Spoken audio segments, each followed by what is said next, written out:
Mm-hmm. Yeah.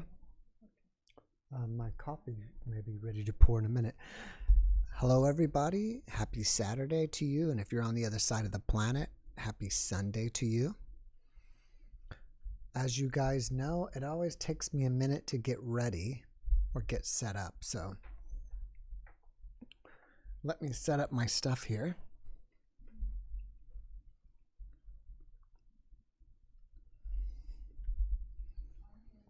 And let me see if you guys are here.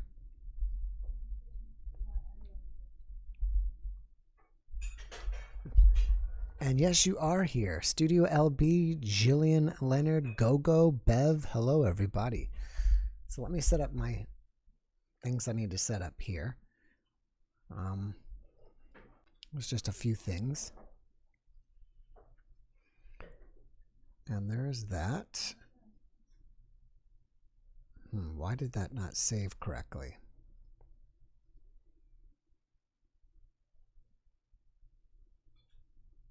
All right, the next thing is, let me put a link for this week for the Discord server, and we're over 300.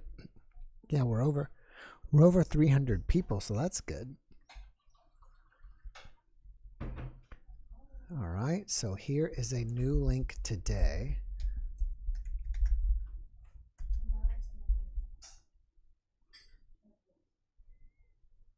Let me put a dash. And let me get a link to the new channel. And I should say a new NDE channel.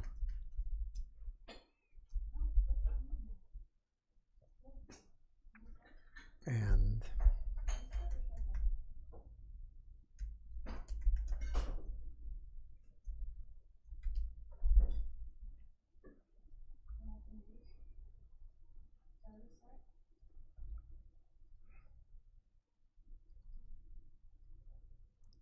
that is there. So those are there. I just saved it. And just a couple more things so I can help people find this if they're searching. Just a few tag words. Excuse me. What's fascinating is that the way people find me now is just usually by my name, JeffMara or JeffMara Podcast, not by searching NDEs anymore. And it used to be, the number one thing I think was NDE, but that has changed. So that's cool.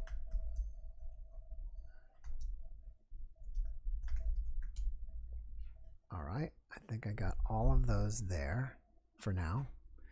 It's good enough. And let me find you guys again. And there you are, 57 people here. All right, so again, hello everybody. Barbara, hi. Amanda, hi. Christine, hello. Tammy Shoemate, hello. Lisa Marie, hello. Siren Scalor, thank you. Christine, Aurora Inak. And I think that's everybody. Rhonda Bogar, Sansi Array, hello. Cruzy Ferreria, I hope I'm saying that right. Ferreria, Earl Big 11, hello. Felicity Thompson, Robert Creds, Born to Fly, Tress Alacranes. Forgive me if I butchered that. Cecilia Berry, Bev Wilson, everybody, hello. So, the object is still on my desk, and I figure maybe we'll wait till around 8, whenever it frees up then, and then I can show you what it is. And as far as I'm understanding with remote viewing, I think if at least you got the color and the shape, it's pretty darn close. So maybe around that time, you can at least tell me the color and the shape. And there was somebody, when I first talked about it last week, that was pretty close. I don't remember who it was, but it was pretty close. So I don't know. My wife said it was Penny. It might have been Penny. I'm not sure. Maybe typo. I'm not sure. So, anyways, that's going on with that. I was editing my video for tomorrow, and this lady is the first one I know that not only painted her own NDE, but paints other people's NDEs. So I think that's very cool, and I'm going to be showing some of those paintings tomorrow, as well as her own NDE. Let's see, what's up for this week? Let's see, that's not an NDE. And Tuesday I've got the crop circle expert, so we'll be seeing him. On Friday I have an NDE. Saturday I'll record an NDE. I don't know what I have. There's some of the other ones I didn't put what they were about. I should have. And have you guys seen the movie? I'm sure most of you have seen the movie E.T. I'm hoping to get the mother from E.T., the woman who played the mother on E.T. Her name's Dee Wallace, and she's done a lot of movies, Cujo and some other stuff. And I found out that she is also a channeler. So maybe we'll get her on the show and we'll have her channel for us. That would be pretty interesting, right? To have that person doing a live channeling when we know her, you know, as an actress. I was saying, Penny, that maybe it was you. We weren't sure if it was you or Typo who guessed my remote viewing object last time. Somebody guessed it pretty close. So my wife says it was Typo. So I'm not sure. Let's see, what else is new for us today? Thank you. I switched today from chai to coffee. I went back to coffee. And it's my No Fun Joe coffee. So, caffeine free. Oh, I wanted to tell you guys about something that's really cool. Can you give me the TDS meter? Here's my newest little health thing that I can show you guys. You can buy this on Amazon. It's about 13, 14 bucks. I'm telling you, I just bought the bestseller. I don't get anything out of this. You can buy whatever one you want. But there's a meter called a TDS meter. It's for testing your water. TDS stands for total dissolved solids. And you don't know exactly what the solids are, but it basically kind of tells you how clean your water is. And I'd seen them before, and I was over at my mother's house, and she had a reverse osmosis system, and she wanted a new one, as well as she wanted to get a system to alkalize her water as well. And anyways, he had a TDS meter, and he was testing her water. And so you get this little wand that's about 13 bucks off. Actually, it came out better. The lighting's bad, but it's about 13 bucks on Amazon, and you take off the cap and you put it in your water. I don't know if you can even really see. For example, do you want to give me like a bottled water or something just so I can show how this works, if you don't mind? So you dip it in your water and you measure it, and it'll tell you where you're at. And the guy that was there testing my mother's water said it should be 10 or below. And so we just started testing water and stuff. And for example, just right out of the tap water, it's pretty high. Yeah, that we can do that, or either that or tap water. So in the tap water, it was over 300, which is like, wow, over 300. And even bottled water, I think, was around 35 when we tested it. Sorry, Jeff, can you talk louder, please? Can everybody else hear me? This is tap water? Yeah. So here's tap water, right? I'll put it in. And no, I'll just show them what it is when it's done measuring. But oh, there it is. Maybe you can see that. See, it says three, it's sideways, but that's 335, 333. So that's 334. That's really, really high. And who knows what's in this water. And so So she'll put like a bottled water in there, right? I'll tell you what that is. And then what we do right now, we're in a temporary place. So we're just kind of getting reverse osmosis water. We like buy it. Like you go to Whole Foods and you bring your big plastic jugs of water and fill it up. And when we tested it the other day, that was coming out as a 6.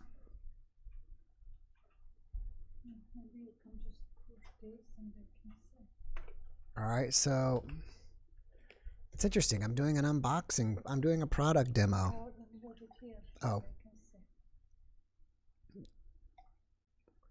So this is a bottled water. It's a Texas water. It's a spring water, Ozarka. It's pretty good. And they, I think they filter it too.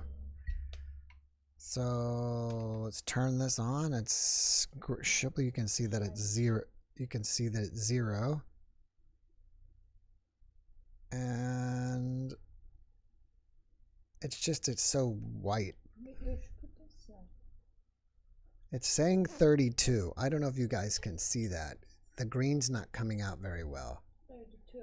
But that's a 32. So that's a huge difference from 330 to 32. But that's still got, it's got some stuff in there. Yeah. It should be 10 or less. So we'll do one more time to show you the difference. And yes, I bought this on Amazon. And I don't want to run any product down, but I tested 2 different mineral or carbonated waters, and they were really bad. I was really disappointed. And one of them is a name brand it's a worldwide name brand. And I was shocked that or surprised that it is worse than my tap water. The water tester gizmo is called a TDS meter. TDS, which means total dissolved water. Total dissolved solid, sorry. So this is my Whole Foods water. Hopefully you'll be able to see this. And they have reverse osmosis, and it's coming up, looks like it's coming up a 7.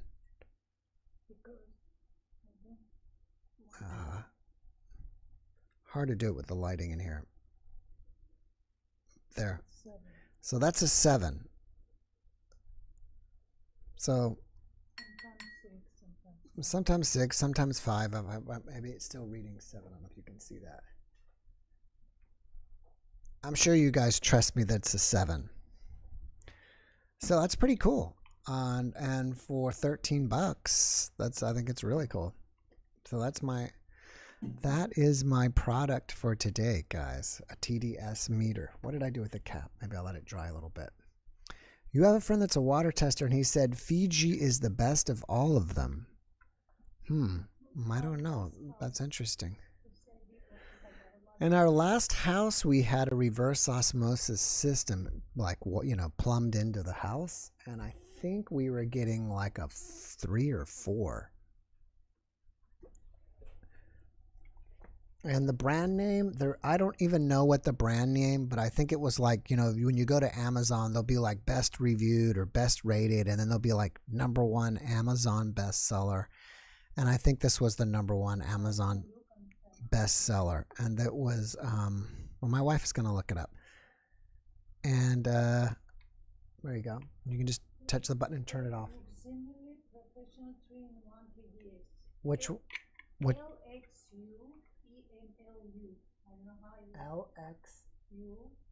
LXU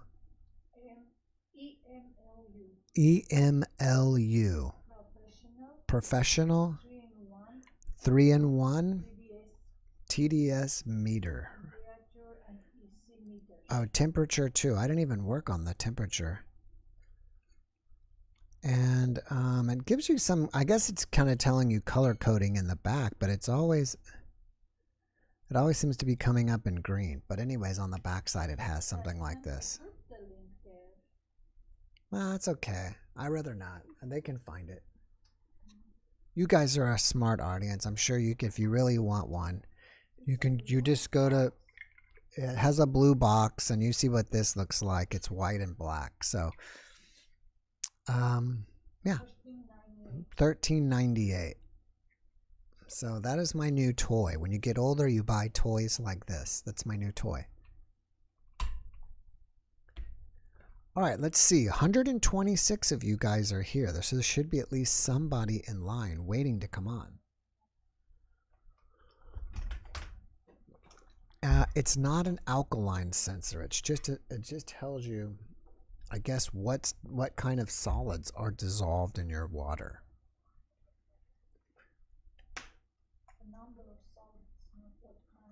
Yeah, not what kind, just the number. So, like, for example, out of my kitchen sink, it's 300 and something what solids. And again, like the guy from the water company that came and tried to sell my mom a water system, he was saying it was supposed to be 10 or below. Yeah, 10 is the max. So, anyways, that is with that. Let me see who's coming up for this week. Who else do we got coming up? Or somebody new coming, or anything like that. Let's see. 1 second. I can tell you about this guy. I have a guy that I'm going to be having coming up soon. And it's not NDE. This man is Adam Gel. Or is it Gel? I'm assuming it's Gel.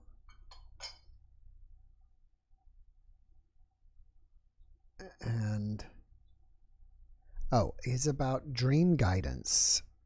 He has a book coming out. Where is he? That's weird. Anyways, I think it's dream guidance. All right, so we got Renee here. Let's see what's up with Renee.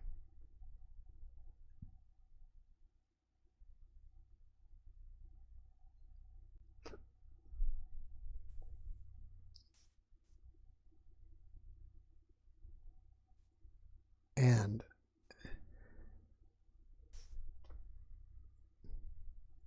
there he is. Hey, Renee. Hi. How's it going? Oh, pretty good. Pretty good. Where are you based out of? I'm actually probably, I'm your neighbor, Houston, Texas. Oh, in Houston. Okay. Yeah. I thought, you looks kind of tropical where you are because it looks like you have banana trees in the back. Or behind your house, maybe. Either that or no, it's a palm tree. Yeah, it's a palm tree. Top of palm tree. Have you been on before? I have not. No. You have not. Okay. You seem familiar. No. Oh, yeah. No, I listen to pretty much every show. I just started listening not too long ago, and I love the show. Oh, I love the format. Thank you. Everything. Thank you. What part of Houston are you in? I Pearland. Oh, Pearland. Okay, it's kind of like Southwest. Yeah. Nice. So, what do you have to share with us today? Pretty much straight south. Straight south towards NASA. Yeah, sort of. Yeah, NASA. NASA's kind of on the other side. I was going to say you're like west of NASA, right? Yeah, parallel to NASA. All right, that's it. So, guys, if you want to go to Houston, and everyone there, when NASA's always talking to Houston, he lives close by to NASA. Yeah, I actually didn't have anything, I guess, paranormal or anything like that personal that's happened to me, but there's stuff that's happened to family members and stuff like that. I recently, I have always shut it out. I'm 43. I've shut it out for most of my life. Just, okay, yeah, whatever. When somebody tells me a story. Yeah. And then last year, a really good friend of mine passed away, and I'm just, I would text him every day. And I'm like, this can't be it, Yeah. I didn't lose just contact with them. There's no way. So I started looking online, and I'm like curious about other people's experience and how to cope with that. And I just started digging. I found stuff like Dolores Cannon, stuff like that, the usual. It just, everything that people brought up sounded so familiar to me, and I don't know why. So back early 90s, my mom actually had a near-death experience. And she told me about it, but I was a teenager. I was like, okay, yeah, sure. Maybe we can get her on the show.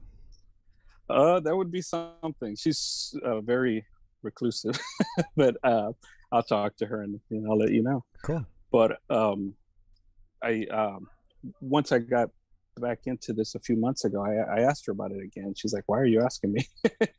And I'm like, oh, I'm just curious. And she told me everything. And this is something that happened in '93. She told me in great detail, just everything that happened. And it was a lot of the usual things that a lot of your guests have described, and in just great detail. And I was like, how do you not?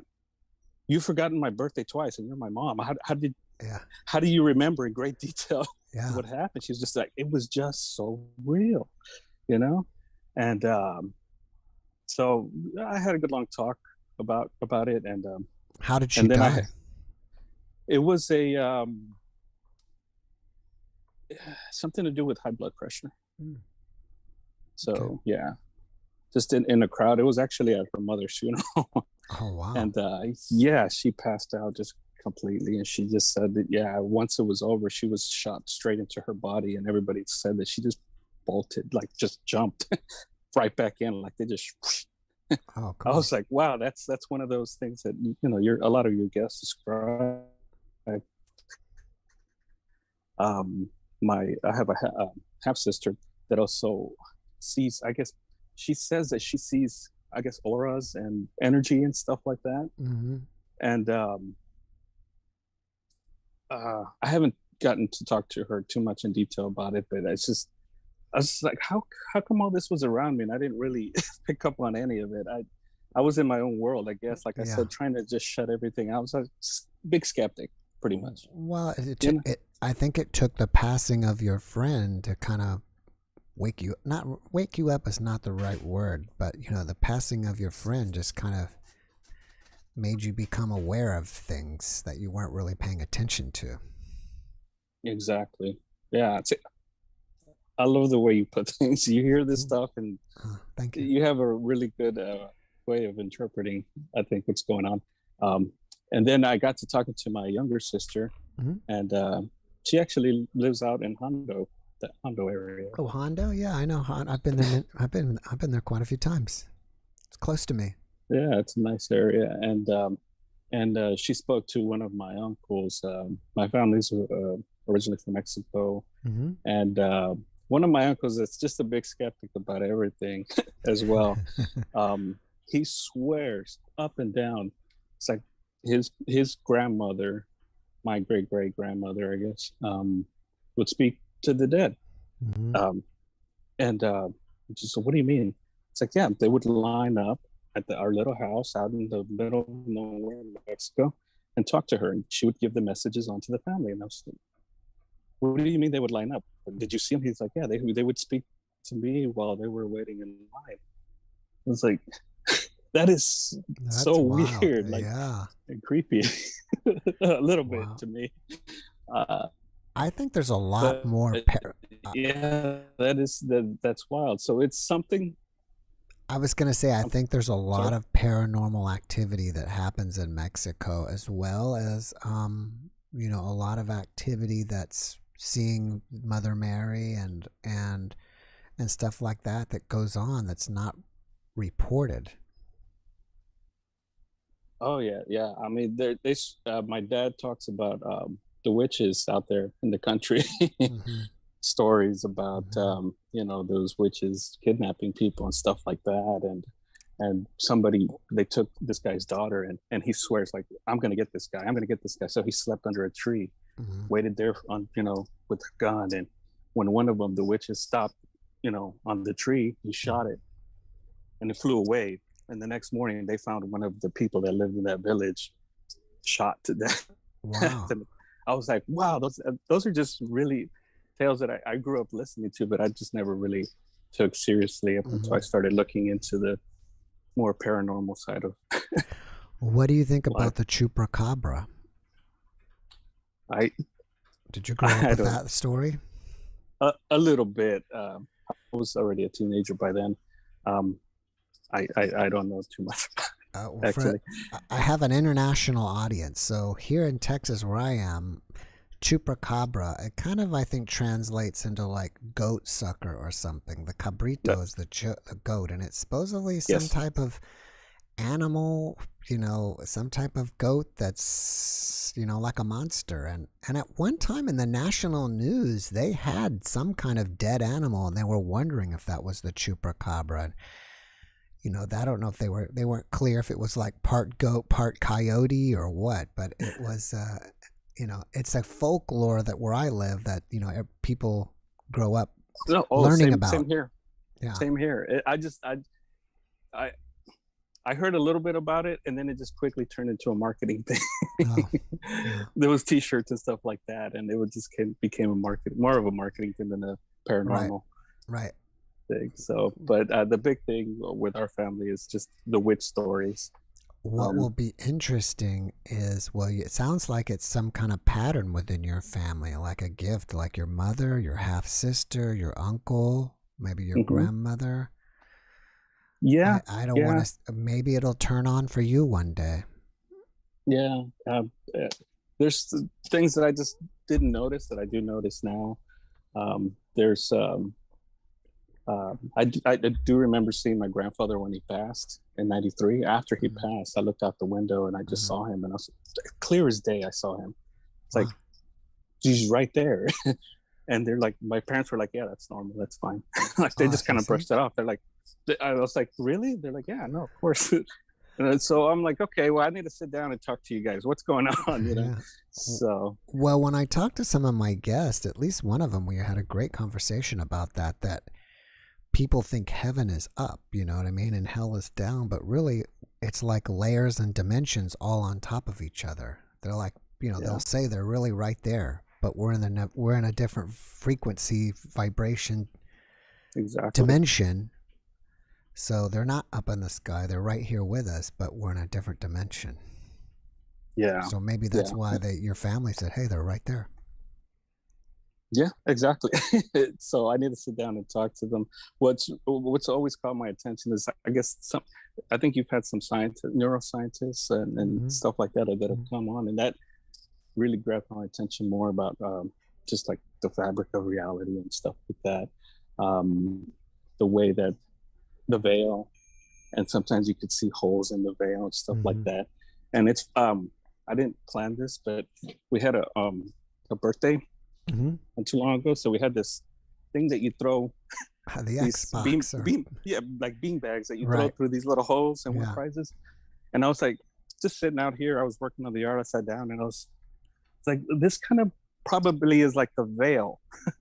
And then you have these holes that sometimes you see the reality in there. That's the 5 dimension that we so I don't know, I sit out here sometimes, I listen to your show and I'm like I start to see things, and just well, that's cool. Put things together, and it's so much fun to listen to. Too bad you can't throw a bean bag through the veil. Oh yeah, that would be something. Yeah. Well, Renee, I'm going to have to run, bud. I've got 2 people waiting on you, but thank you so much for listening and coming and sharing today. And, I appreciate you. And hey, let's see if we can get your mom on here, because I think she has a great experience to share. Yeah, I'll talk to her. Cool. All right, bud. You take care. Peace. All right, cheers. Ooh, he went quick. I don't know who's next, but I wish I knew who's next. Maybe I'll go to Zach, because maybe I'm going to consider it's going down the line. Let's do admit Zach, and then we'll get Mr. Cake. He is here early today. Last time he was here, and I wasn't sure if he was going to make it. He came at the very end.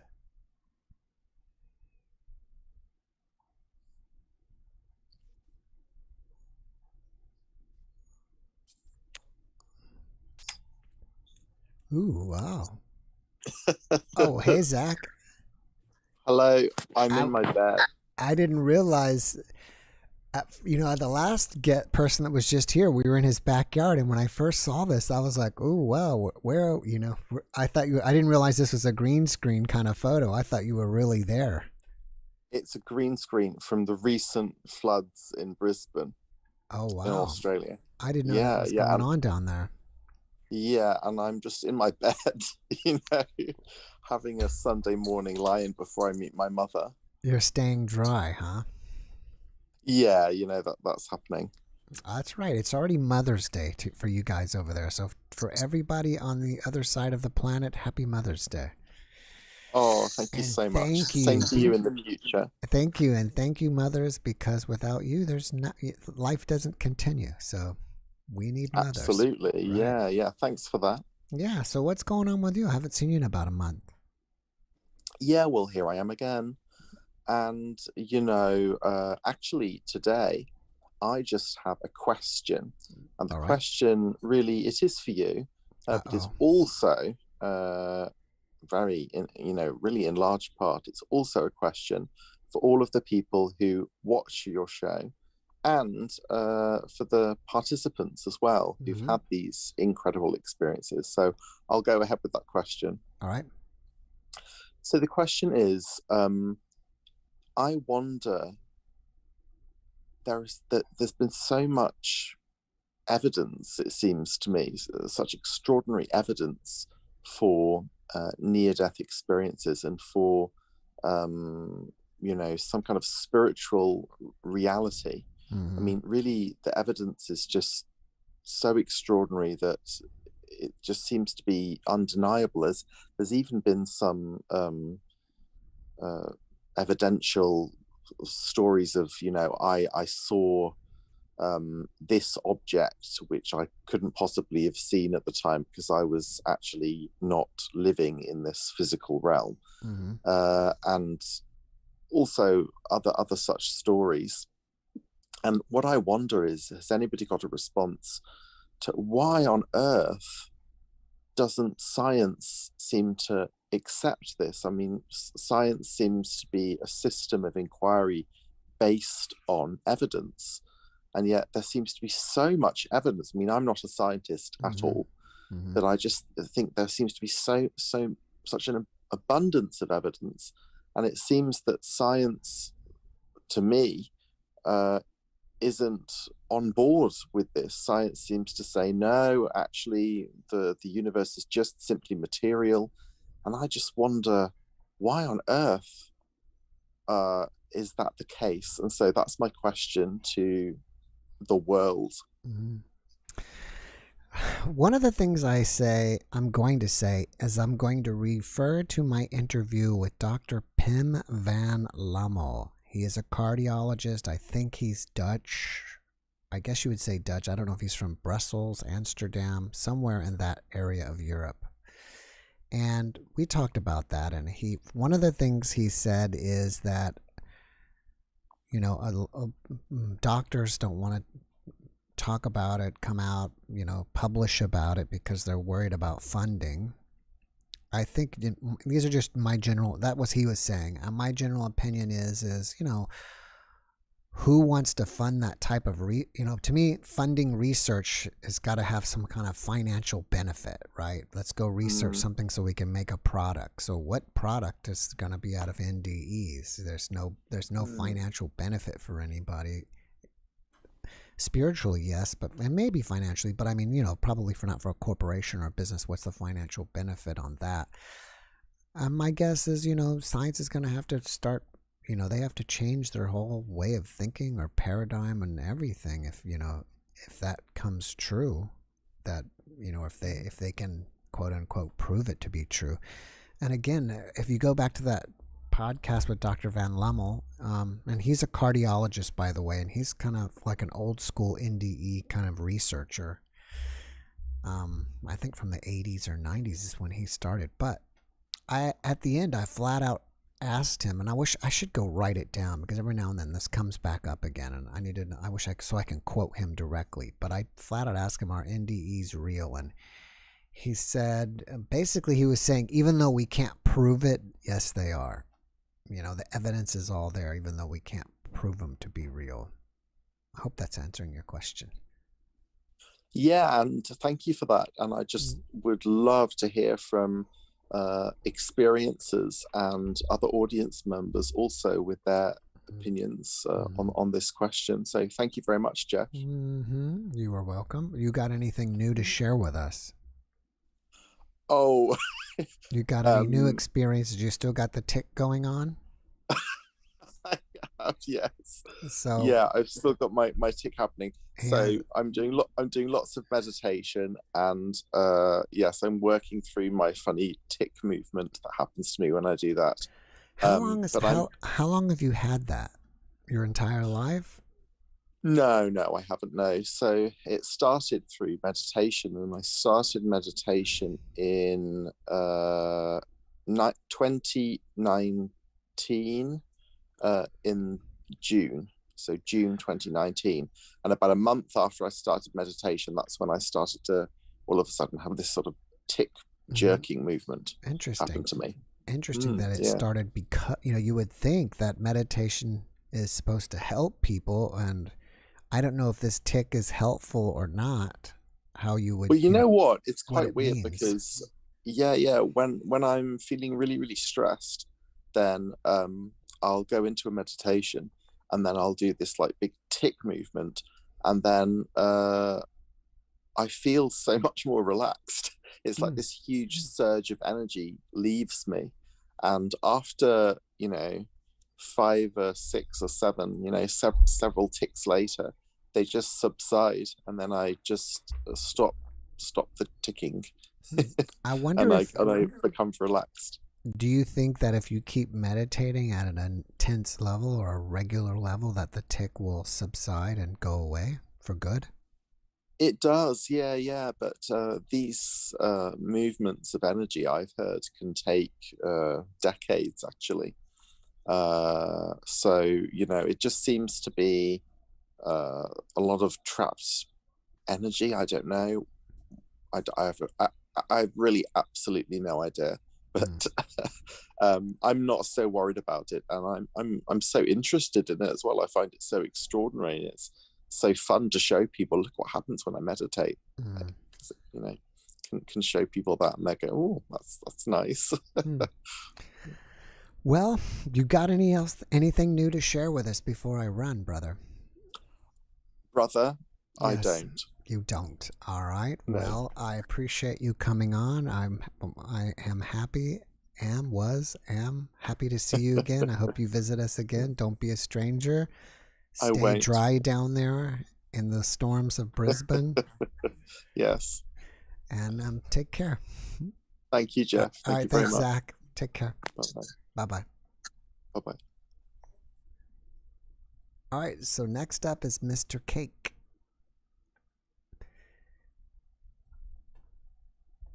Mr. Cake is joining us, and we have 185 people, so that means that there should be 1.85 of you waiting to get into the show here. There he is.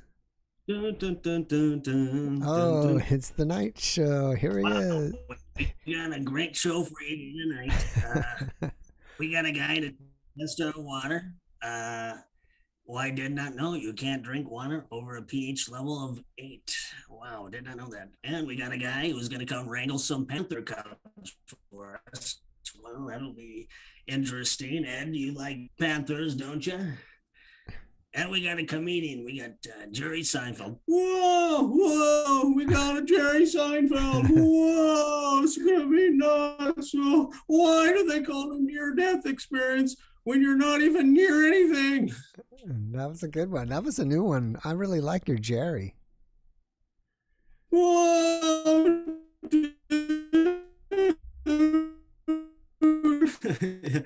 Yeah, he's kind of like the high up there. We so if you want to sound more smart, Jeff, if you want to sound smart and smarmy, darling, you must adopt a very proper English accent, and then talk down to people. Say, that was a wonderful experience you had, but have you tried my wife's broccoli sandwich? It's so scrumdiddlyumptious.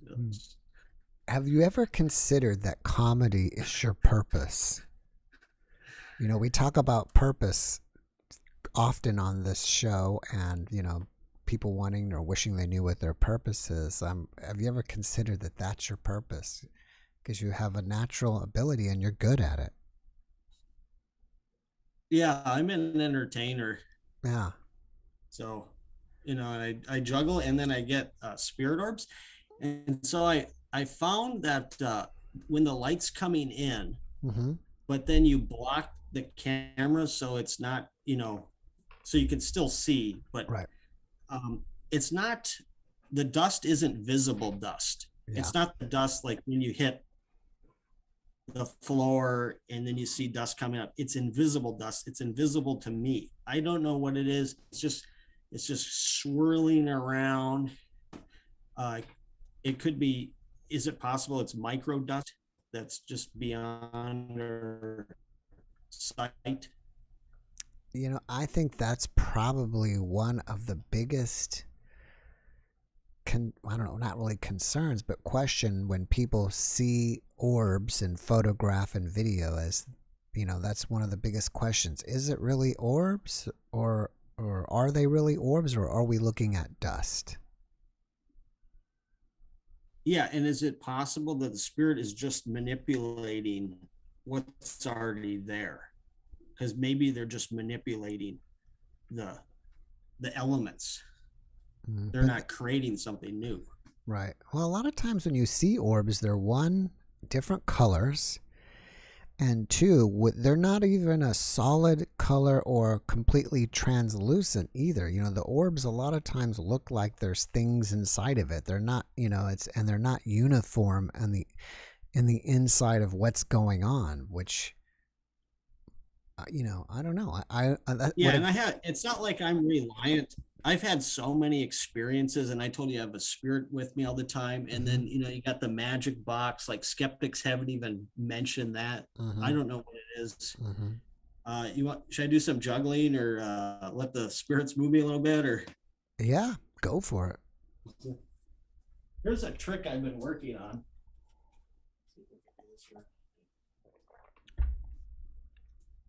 Now, I want you to do this. You're always why don't you come closer to the camera if you can hear me? And I noticed this in your YouTube videos that I feel like you're too far away from the camera. See, this is much better. Yeah, so I try to come up with a trick a day. Obviously, it's a little harder on the spot, but like I'm not, I'm just using my creative abilities to try to come up with different tricks. Uh-huh. And then, of course, we'll do a 5-ball here just for fun. Now, if you could talk like Donald Trump while doing that, sex. He doesn't know how to juggle. He can't juggle. Get him out of here, folks. I did a video where there was a video called The Evolution of Dance, and this guy just dances, and I said, well, I'll do a dance to that. But then it got blocked worldwide. They said it was like copyright infringement and stuff. I was like, how are they doing it? I'm letting my spirit friend move me now. So this is her. She's got all types of tricks that she can do. And for those of you that are new here this evening, Stephen has a spirit. I don't know if you'd say a ghost, but a spirit that's always with him named Monique. And she is a lady that died by suicide. She died by ending her life, and Stephen, I think, found her on the internet and put her picture on his screensaver or something, and somehow that connected her with him, and now she's always with him. Am I saying that correctly? And over time, so it just started with her pressing down on my bed. Right. That's how it started. That's interesting. It's interesting because other people claim when they have spirits in their house, they've been on the podcast with me, they feel like something pushing down on their bed. So you've got it too. So, yeah, I think that they have our rules that they have to follow. I don't think they can just do whatever they have. Like I've heard that they have to get permission. So I think that they get permission to do certain things if they're coming from that world, the you know, like heaven and whatnot. So like if you need a message and you're suffering, then they'll give you a message. Like a lot of times people are having a hard time, and then they'll feel something. Come closer to your computer. It's harder to hear you. You're too far away.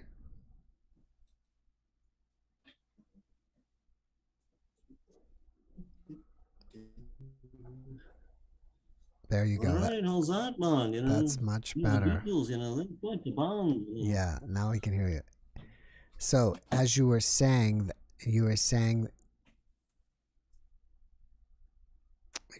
earlier that now I got lost. Yeah, I think because I have a lot of time to think about things, so I said there isn't a belief that can't be justified in some way. So like a skeptic can just say, oh, they're just dust, and then a believer can say, oh, it's spirit phenomenon or something. So right. I don't think there's any belief in any way that can't be justified in some. That's why people need to be open-minded to facts and evidence and what, so they can be swayed one way or the other. Right. And you know, one thing people who come and watch, they may notice that I never give opinion on my guests, because I don't even want to. I think it's best that I don't put my opinion out there. It is best. I want you to make your own decision. Yeah, that's what I think people like, that you're really nice to people, even if maybe you don't agree with them. And that's what George Norrie did on his show. Yeah. I used to listen to George. It's been a long time. From time to time I do, but yeah, I'm nice to everybody. I'm nice to all my guests. And again, all I can say is, you know, I'm not going to give my opinion. That's right. You want an environment where people could just speak freely and they don't feel like they have to censor themselves. Mm-hmm. Yeah, and I don't want to. Because let's say I went on to a fundamental Christian channel, like I'm not going to tell them about my spirit, because they'll just say it's a demon and, you know, right, satanic, and you even denied that because I had an experience with Jesus, and they said no, it's a demon. So, well, you know, as you've noticed, there's so many viewpoints of my guests that come on here. There's extremes almost in both directions, which I think is great, because I don't think you have that extremes, because you don't have extreme skeptics on here. No, you're right. But I have probably extremes in religion, whereas very religious to the completely non-religious. So those kind of extremes. And there's only one video that I put up. Well, there's kind of two videos that really I got dislike feedback on. One of them actually wasn't too much, was the guy with the flat earth. And that one, I'll say I don't believe in the flat earth, but I thought his it's pretty easy to disprove. But his presentation was so good that I could almost be persuaded into believing it. I thought that video was fantastic. And then there was another guy, his name I think was Sino, that was on, and he said that when you're on the other side, it's just a race of evil beings that are just faking you out. They're not Jesus, they're not angels, they're not anybody. They're just tricking you and forcing you to come back so they can eat all our negative energy. And that's not even something new that he came up with. That's been out there. But that was one of the other videos that got probably the most dislikes. Yeah. What happens when you're in the spirit world is your senses are heightened. And so like, you recognize people by their vibrations. Yeah. So like, you just know, even if you haven't seen them, and they have said some people are tricked. I mean, is that possible? You would assume that if they're not spiritually adept, then they could be tricked. Right. And there was even I saw even actually one of the comments, I think on yesterday's video, was that they're saying they're not angels, they're prison guards, and Earth is a prison. So yeah, there's something called consciousness research that I'm into, and they put everything on a scale, and archangels are extremely powerful. So calling on those would probably be helpful. Right. Yeah, I would say the Lord, number one, God, Jesus, the Lord. I mean, they're I call them the CEO of the spirit world, Right. the angel, and then there's angels and spirit guides and all, the hierarchy. But, I think that they kind of have to take their order. I mean, like they can only do so much. Yeah, maybe, yeah. It's a lot of unknown. Well, brother, I've got 4 people waiting on me. All right, man, you gotta do what you gotta do. You know I do, and I appreciate you. We're gonna go, ride the yellow submarine later. If you want to come, you're welcome. Maybe we'll come for a ride. All right, God bless everyone. Thank you. Right. God bless you, and I'll see you next week. All right, brother. Take care, Stephen. Ooh, he's off fast. Okay, so Ethan was first. Maybe this is the order that it goes in. The first person on the top and the last person's on the bottom. Because I remember I saw Ethan here, and when he was the only one here. So that is my guess. Okay. Hey, we got him, Ethan. I missed you. Thanks for coming back. I checked out your channel, and you have some good stuff there, some funny stuff. It's interesting for sure. Yeah. Yeah. So for those of you that don't know, Ethan has a prank channel, and if you like comedy, then I recommend you checking it out. And I don't know why I can't remember it. Tell us again your channel. Oh, Sus Dudes. Sus Dudes. I was something. Yeah. I knew it was short. There was kind of like a short part of it. So where did the word sus come in? What does that mean? That's a good question. So basically, I had a friend that I did it with. I told you last time I was on the Zoom meeting, and we were trying to come up with names for channels because obviously, like your name is it's very short and simple. Catches people's attention. It's not too long. So I wanted a name that was short, obviously. And so he suggested the Sus Worm. And he was just joking around. The Sus Worm? Yeah, what he was joking around. And I was like, I like the first part of it. And then I think at the second half, I was like, what about, we're 2 guys. What about Sus Dudes? And he's like, what about Sus Boys? And I'm like, I think Sus Dudes sounds a little bit more catchy. And I think that's one of those.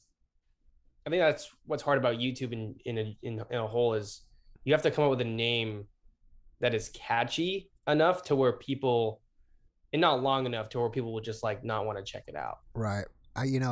Probably my favorite video of yours was the one. I think it's a part of a video where you were talking to girls, and then the other guy would copy you.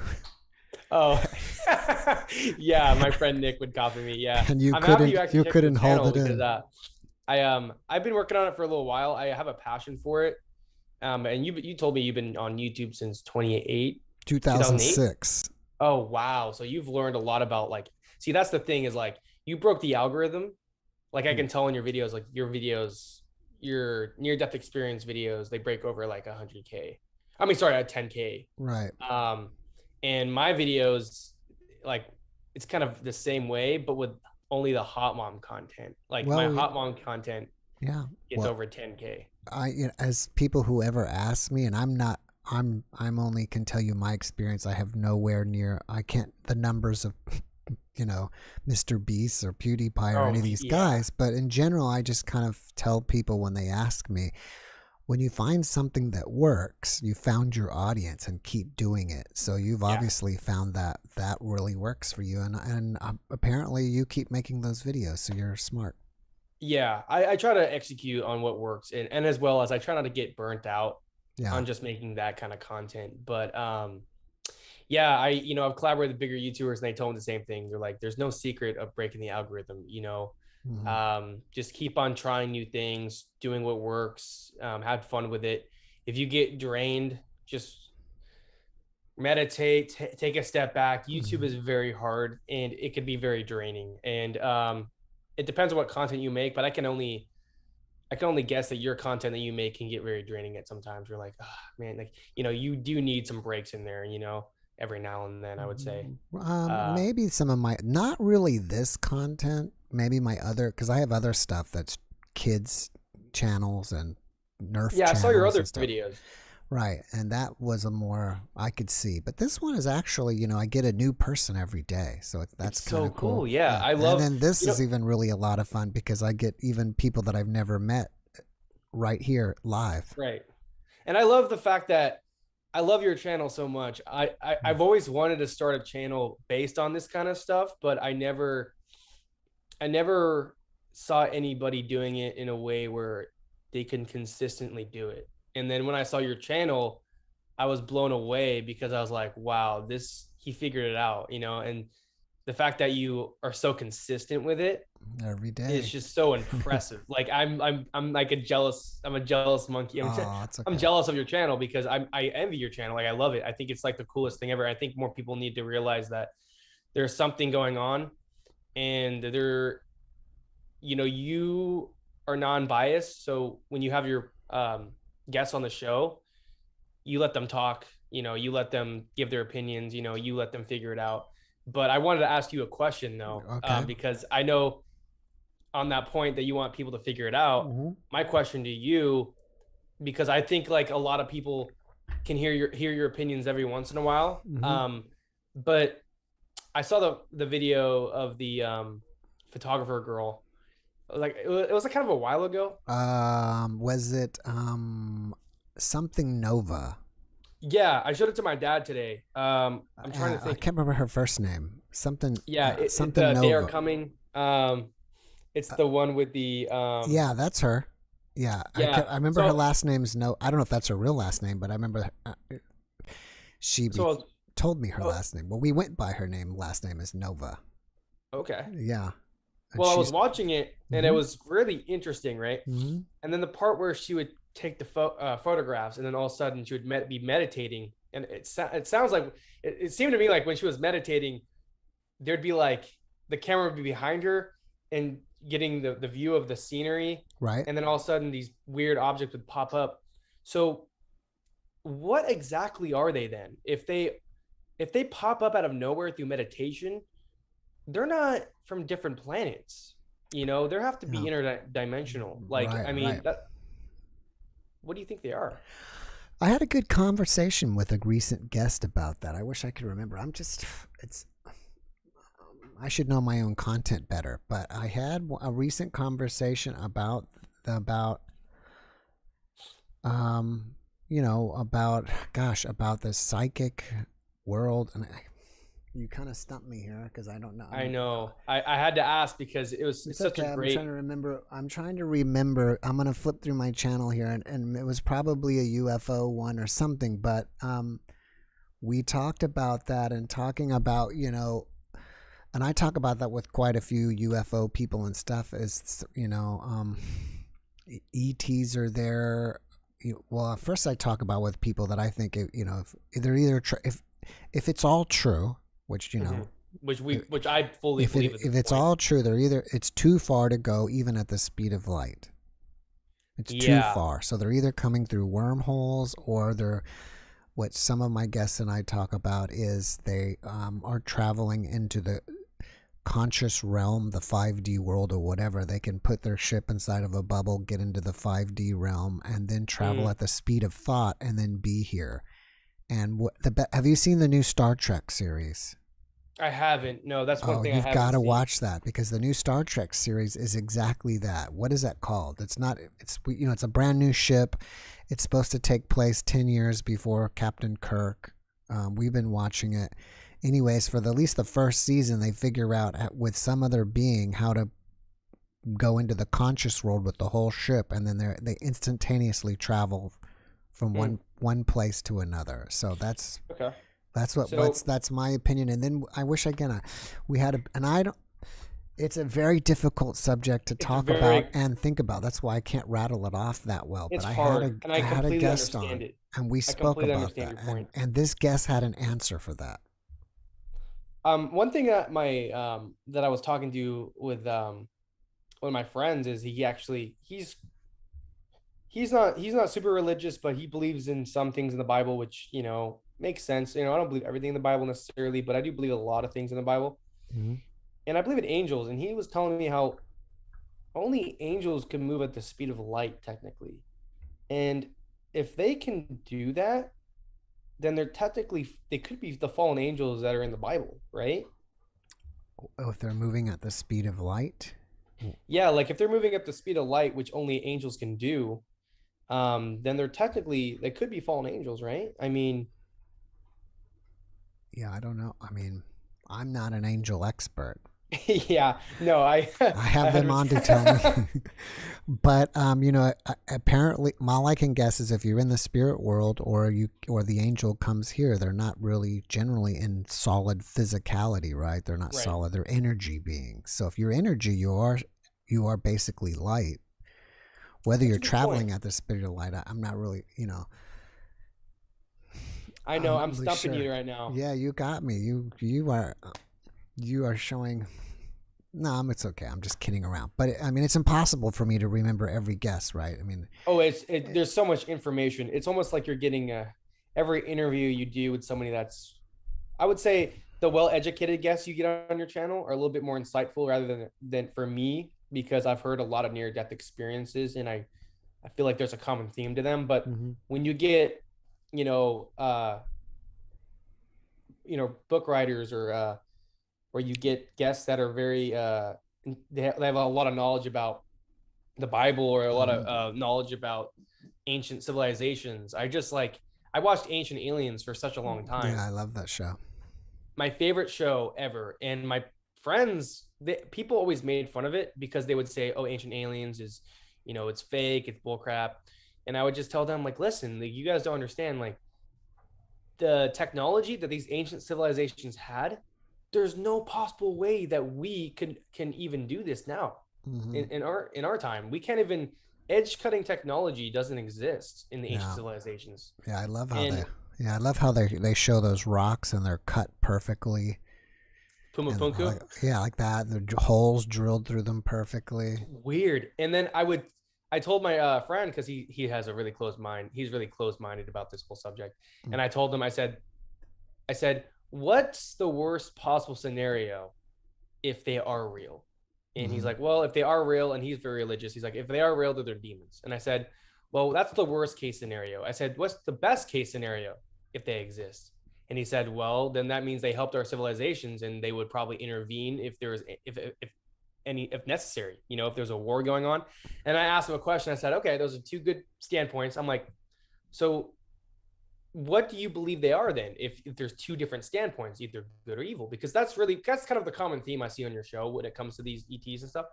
And I was like, what do you believe they are? And because it's he has Christian faith, he said, well, I believe that there potentially could be demons. And I said, I'm like, what if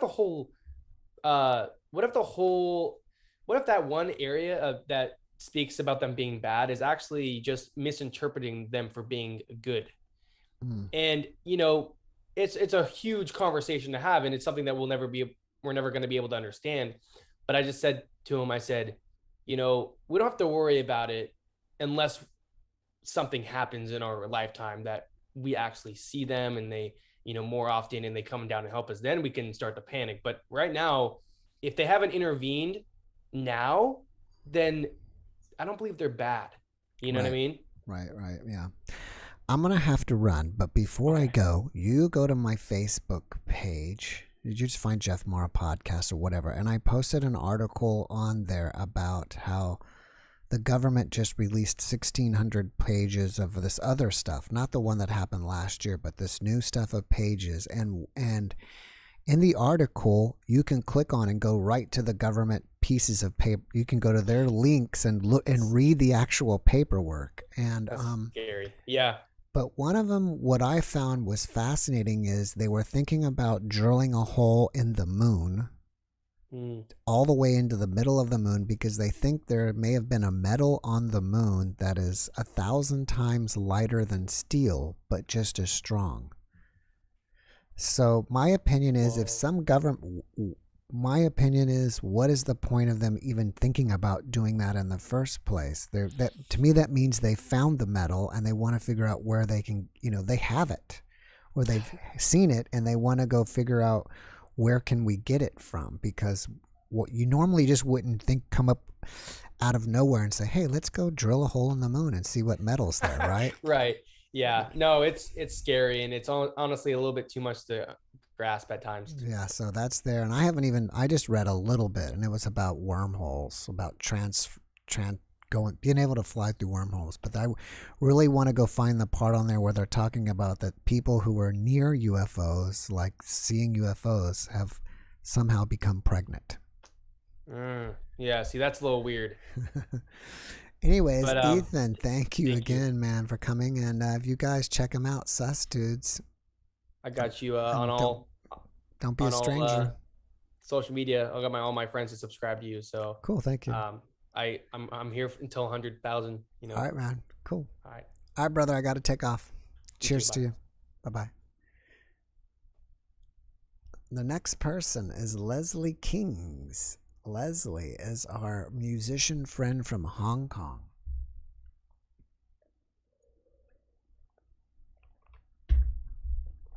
I thought I clicked admit. Here we go. And we got Rhonda and ZG up next. And we got 200 people, so that's great. We got 2 people here. Perfect. Oh, and I guess after Leslie, I had forgotten. I'm glad I got this. So, hey, Leslie, good to see you again. Hi. Wow, Jeff, I'm so happy, especially the last conversation. I a little bit, what to say, enjoyed about the talking about angels. Mm-hmm. Why? Have you had any experience with angels?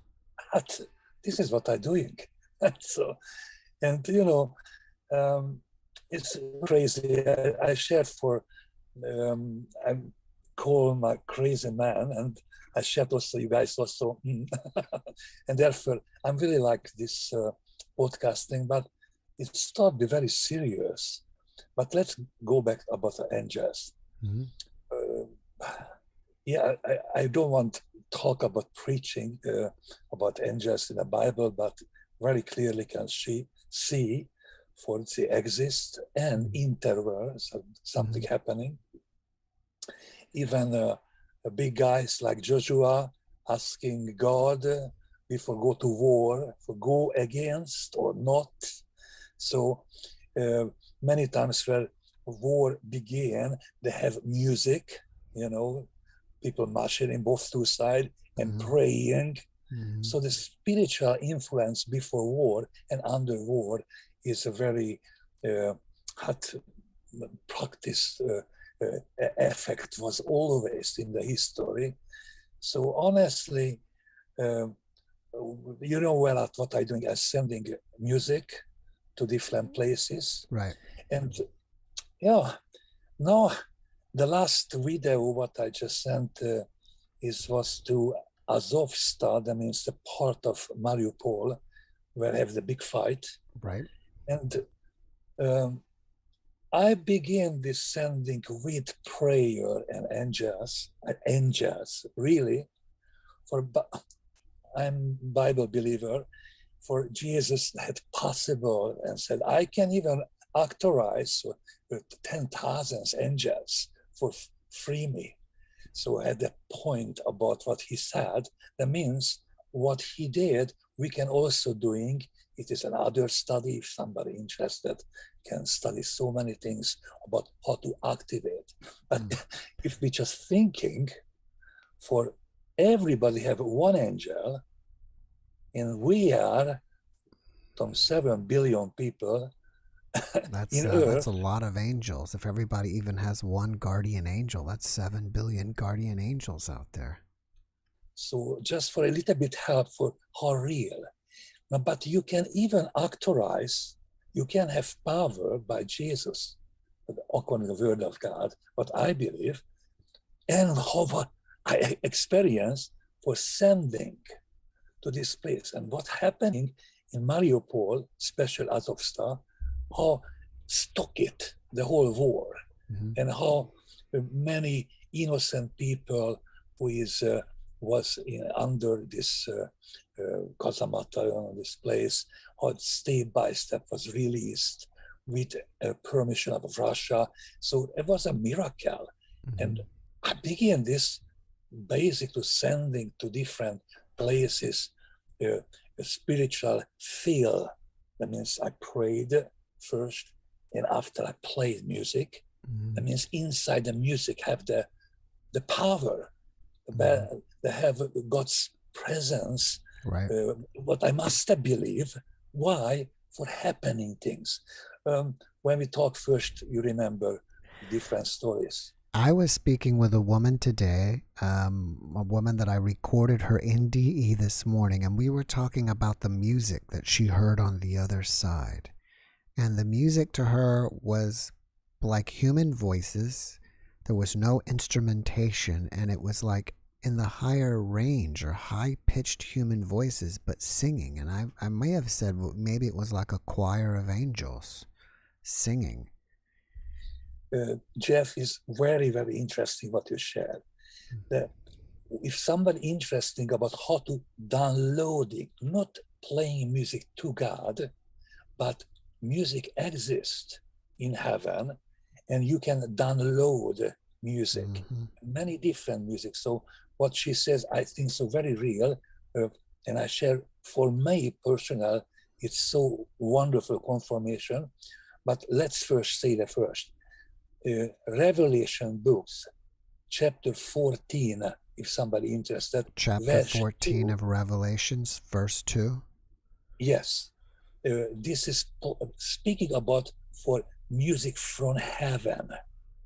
And this music, what described is like thunder and lighting. That means not an so not a disco music, but really energetic, powerful music. What is done, we can hear like an harpist. If you know, harpchord is a piano ancient instrument. Right. Like a harp, or you're saying a harpsichord? The name harpsichord. This is the bass of the grand piano. So if you see a harp and put it flat, this is like a grand piano. Okay. And this is how to make it a claviature. I'm an instrument maker, so just let you know. So it's very interesting. I'm very interested about everything about music and even tuning and a lot of things. Anyway, go back. You want to ask something? I was going to say something, that the last gentleman that was just here was asking me if I thought angels travel at the speed of light. What do you think about that? And I believe yes, or even more. Even more? Yes, for I believe for in the less and second yourselves can be in a place. Yourself. So it's according your faith. According your faith, you examine you're praying for you, or you'll be praying for a family in US. I can be there in the moment. So not necessarily 300,000 kilometers per hour, much faster. I be in moment there, and even can happen in things. So definitely, I believe minimum they had such fast, speed. So it's. Well, it's like they say maybe angels are traveling at the speed of thought, which is faster than the speed of light. Exact. And we have possibility also. You can speak to somebody 1 meter, and you also, your voice right now, you come from US, and we can talk. It's no speed. It's no happening. Even between us, maybe have 9 hours, from Hong Kong and from US is a big distance. And it's very interesting. We have now, for me, I have a real time now, and you have a real time now, but it's different in Earth. Right, but it's right. together. Now, so just to go back, I believe that one of the key points for you also sound like a tom bomb love through music, what is filled with God's love, and also sending fighter angels, like the leader in the Bible is Michael, exists, and in a spiritual atmosphere happening the big fight, not in Earth. So when you cleanse the spiritual atmosphere, the people can think more human, more about love, more understanding. And this is what I can see in Azovstal. I don't know what's happening in the future with these guys, this nationalists. I don't care about bad guy, good guy. It's about something God show himself for his exist. His angels exist. You can do it, just believe. Right. Question. No, well, I forgot it now. Okay. I'm sorry. Always I talk too much for you, Oh, it's okay. I have a surprise for you. Okay. Last time you challenged me. For the well, what was I challenging about last time? Oh, you very, very carefully. For how about if you're playing once music? Do you have a piano with you? No. Okay, let's go a little bit back. You can see. Oh, it looks like an electric piano. A grand electric piano with computer, everything's is under setting up right now for what happened. It's after your communication, a Chinese guy come to me and he asked me, can you play some track for my music? Honestly, as a chef, I'm not playing too much for other people. And okay, it's just one track. But he is a computer man. And I said, can you just do like Jeff have some, for Zoom and YouTube live streaming. Can you set up for me? I don't know, but maybe I coming and play online to others get interested and share from my heart, and maybe can reach many people. So Jeff, you really challenged me. Are you going to play for us? Yes, I think so. Is it today or next time? No. Not today. Not today. I need to set up with him, but the process is there. So it's really a surprise. All right, cool. Well, I'm sorry, Leslie. I have to run. I've got people waiting for me. I'm very happy. Thank you for coming and sharing with us. I thank you very much. I'm looking forward to seeing you come and play for us. God bless you. Thank you. God bless you. Cheers. And it is time, don't report. So it is time to show you the object that you could have been remote viewing on my desk. If you want to do this right now, you can at least put the shape and the color in the chat and we can take a look and then I'll show it to you. And I know this is a delay of 30 seconds or something, so I'll wait 30 seconds.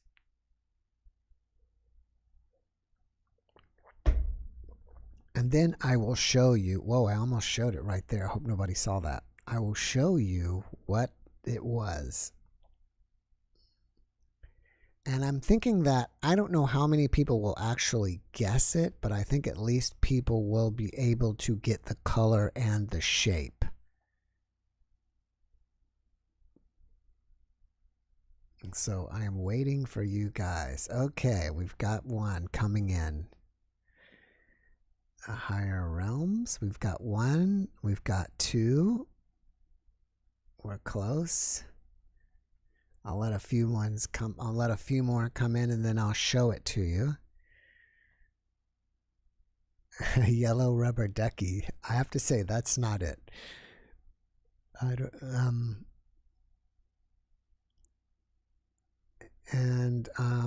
Maybe I should, we can maybe try this again afterwards if you want to. It's just something that I have on my desk and it's close. I'm letting you guys get your, so you can, to see if you're close or not, I'm letting you get your comment in before it's too late. So you won't, if somebody gets it exactly, they won't say, oh, you saw what it is. But a lot of you are getting half of it right. Many of you are getting half of it right, which is pretty cool.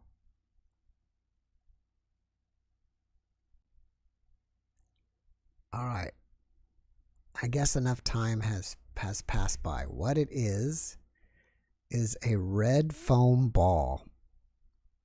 And somebody said on the first day, they said a red apple. And I thought, wow, that was pretty close, because an apple, can be round and it's red. So a lot of you guys are putting round. and or ball. So I think that you got some of you, a lot of you guys were close on that. So again, this was the answer, a red foam ball. I wasn't expecting you to guess that, because who's going to keep, a red, it's not something that you would normally think about, having a red foam ball on there. But like I said, if you got round and or if you got the color, then I think that's pretty cool. And I watched something on on remote viewing. I think I watched a video or a television show on it, and they were getting close to that. I mean, they got, things similar. So it's a ball. See, blue ball, someone said round. A lot of you guys were saying round. So that was cool. That was very cool. If you guys want to do another one, if you want to practice your remote viewing skills, we can do it again.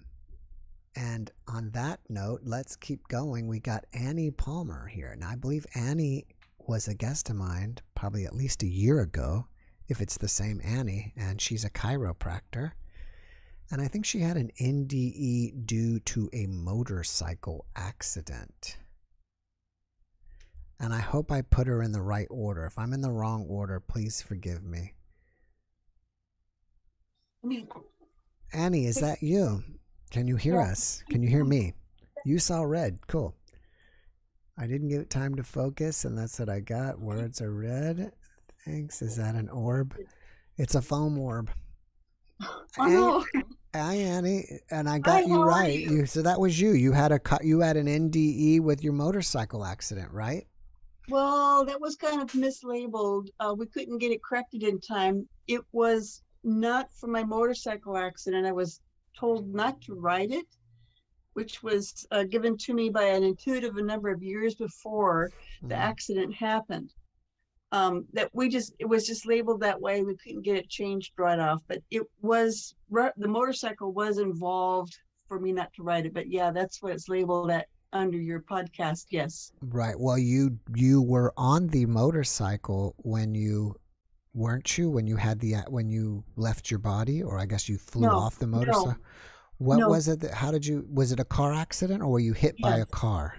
Yeah, it was a car accident. You were on your way to class, though, weren't you?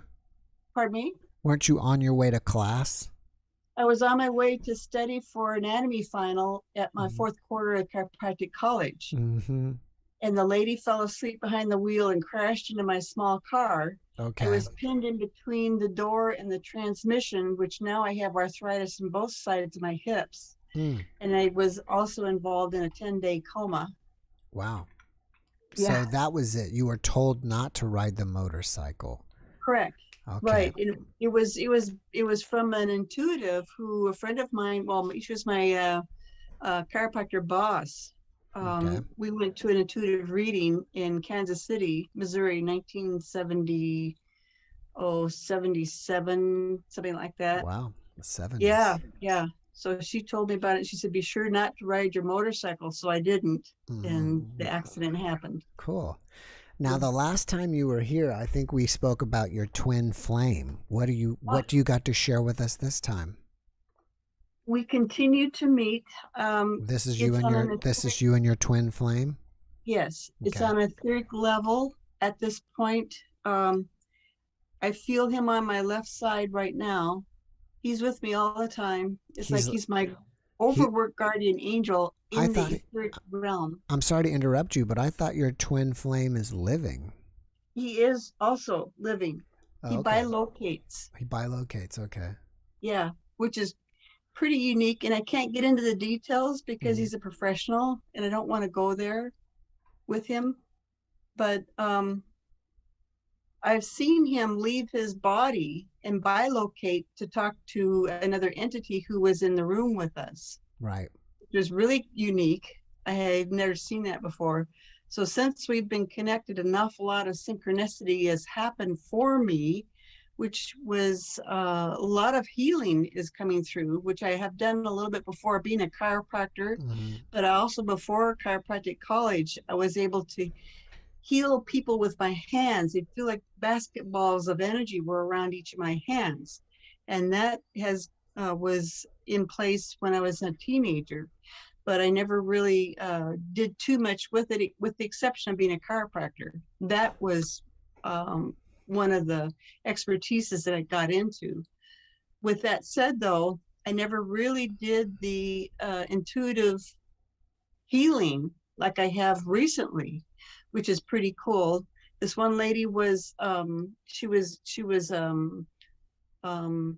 through a lot of motions where she couldn't stop, and I put my hands over her head, and then slowly she stopped.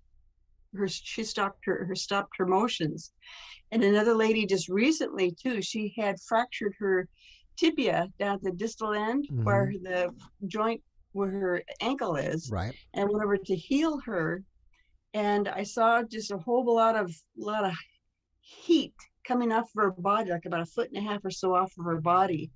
And I placed my hands, her legs were in between my hands, and I could slowly feel that releasing, and I saw an awful lot of light coming into the area. And I also did a couple of trigger point areas on her leg.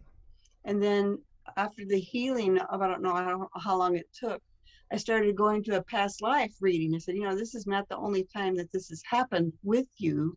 You had a problem with a lifetime where you projected out your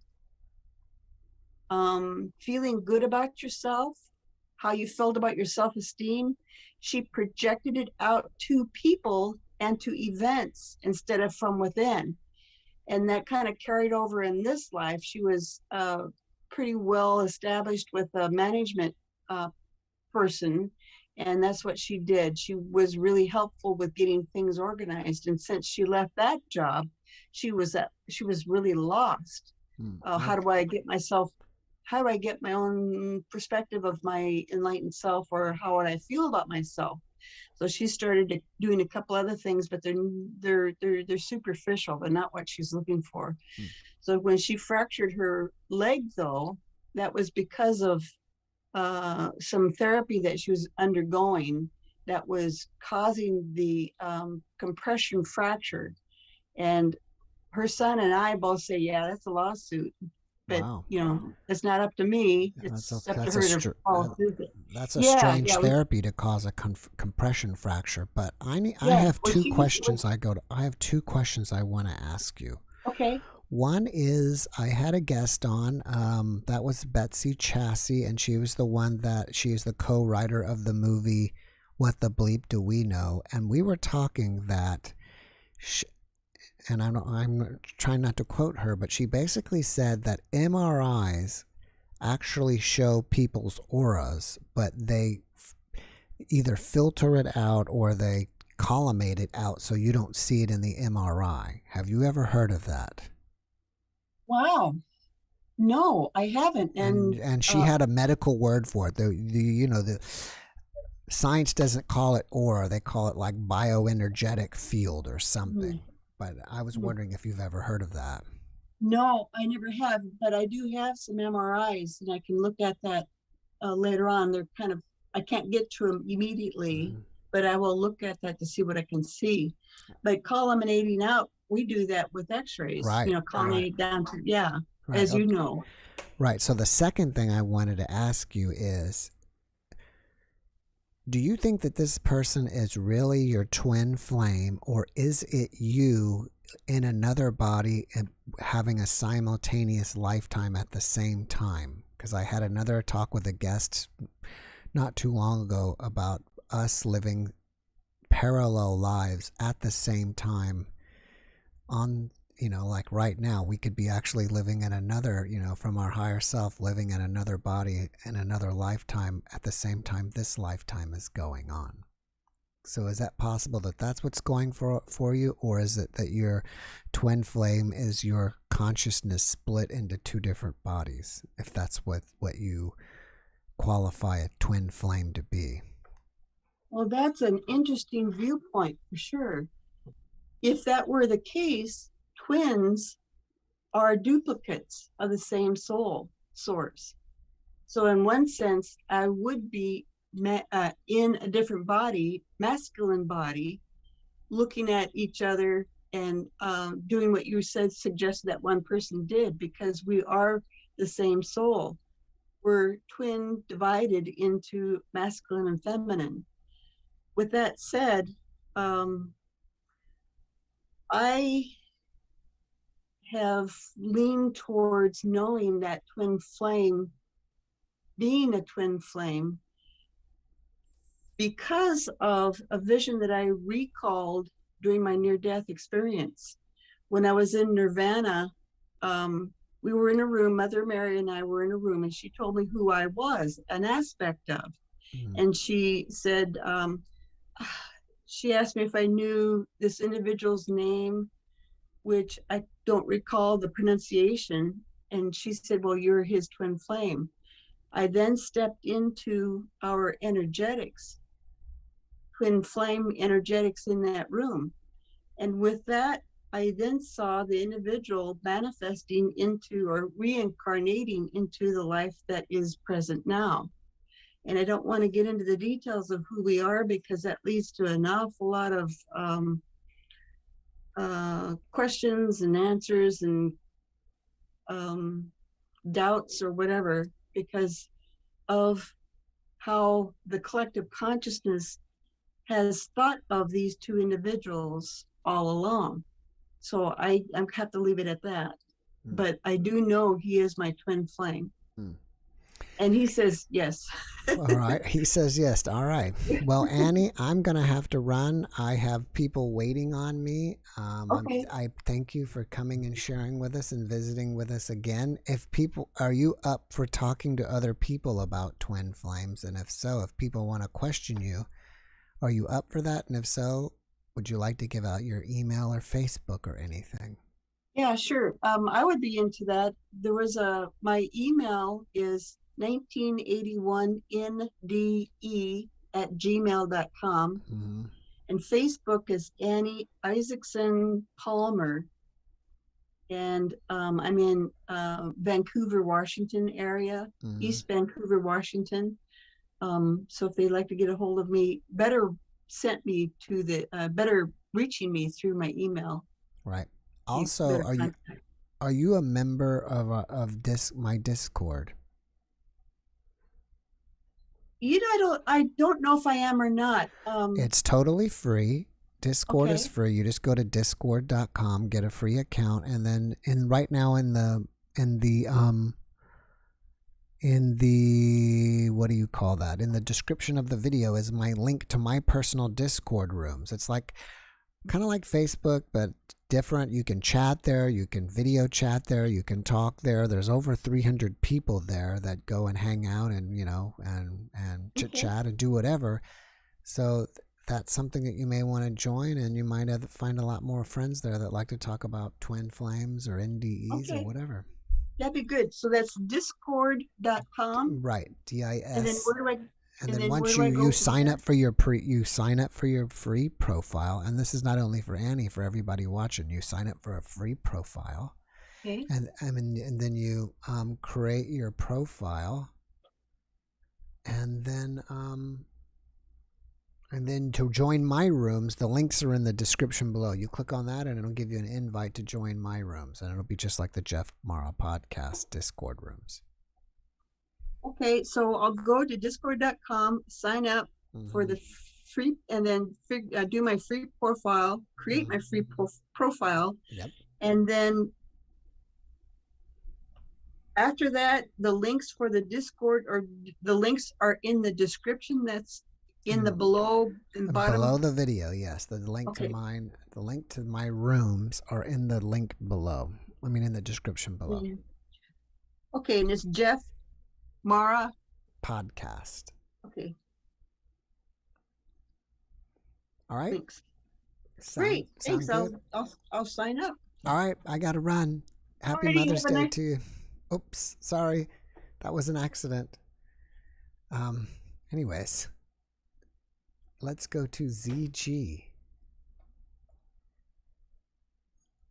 And we're having a busy night tonight. That's great. The more that I have you guys here, the more fun it is, because I get to talk to guests. Ask to unmute. Hello. Hello. Hi. I think I was delayed. Hey, how are you doing? Great. There you are. Hello, ZG. Hi. How are you? Where are Um, you from? New York. New York. All right. This is your first time here, right? Yes, yeah. But All I right. listen quite a bit to the NDE stories. Oh, cool. Thank you. hmm So, what do you have to share with us this evening? So I've had a lot of spiritual experiences. Mhm. Actually, since watching your show, I've started having out of body experiences. Oh, wow.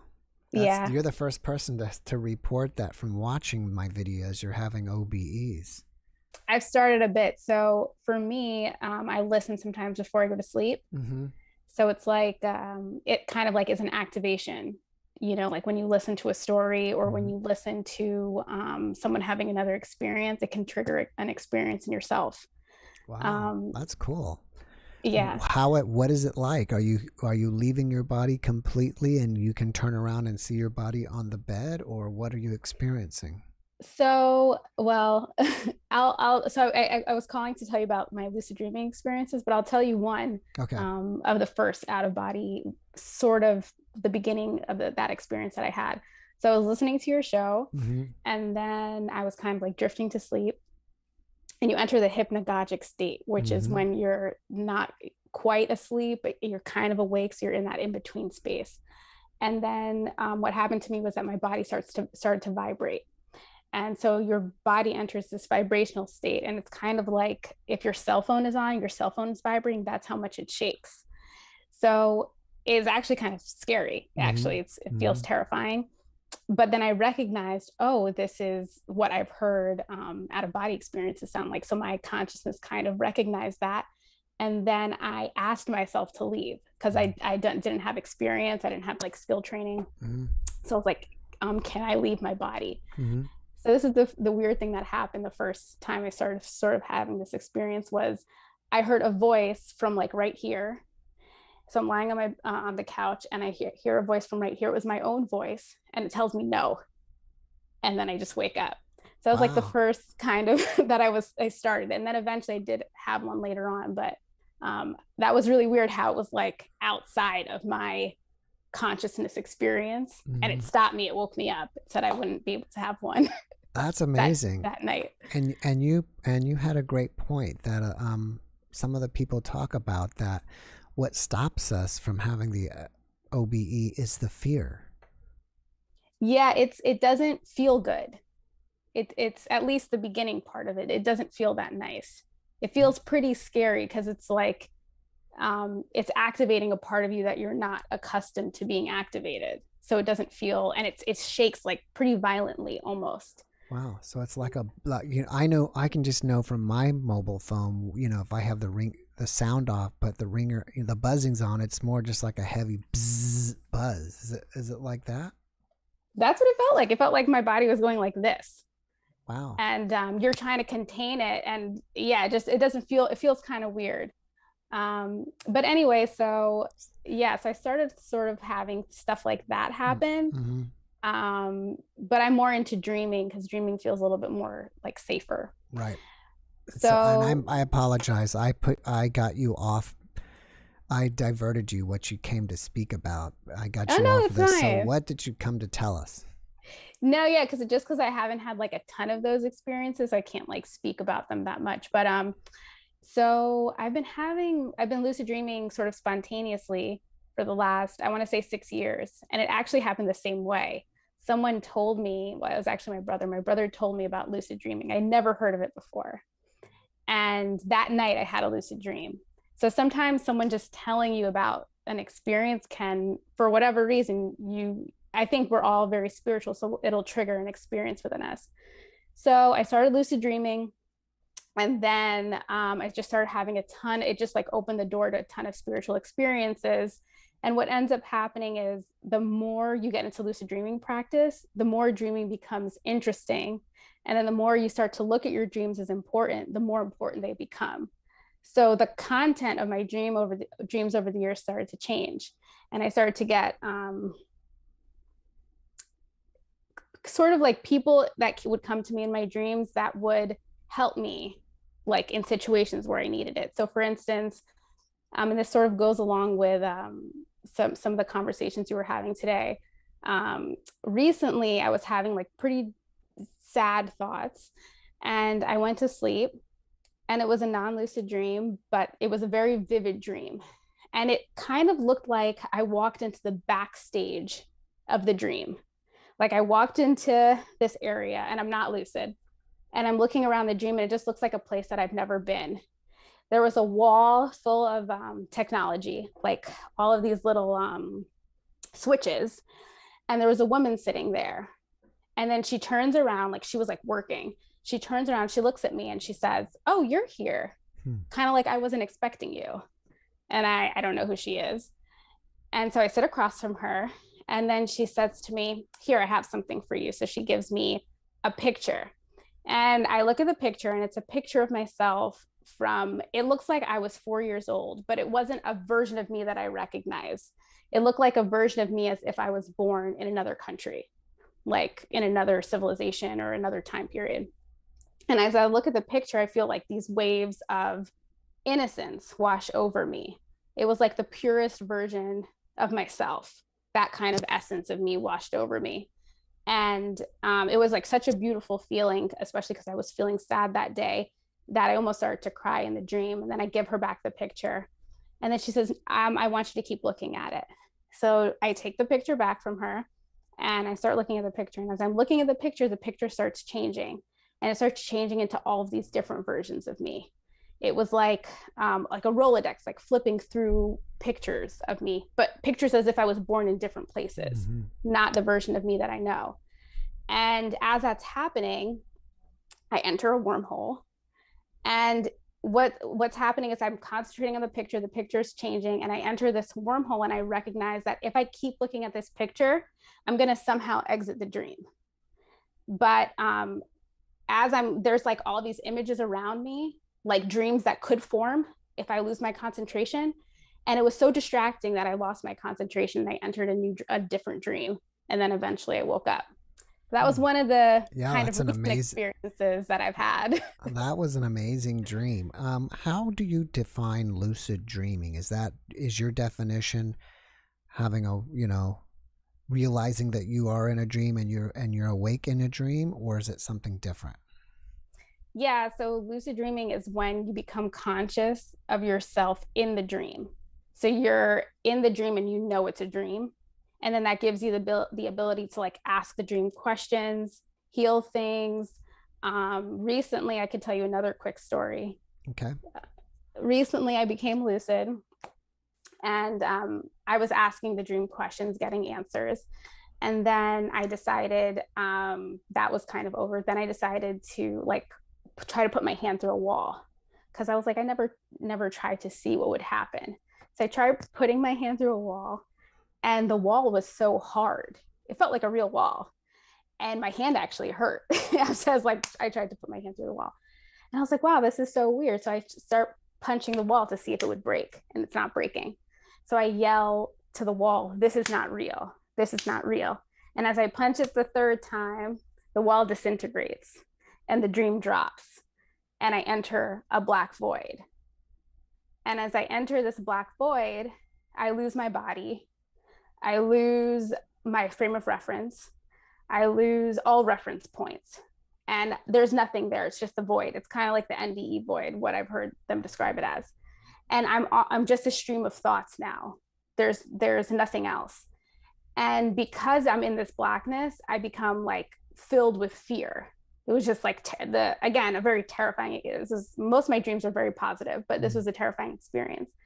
And the fear is ramping up because it's just a very different experience than I've ever had. And all of a sudden, similar to the OB experience I described earlier, a thought from outside of my stream of consciousness enters, and it tells me, and it was my own voice, and it tells me that I was going to be okay. And it just says it like very calmly, like, "You're going to be okay."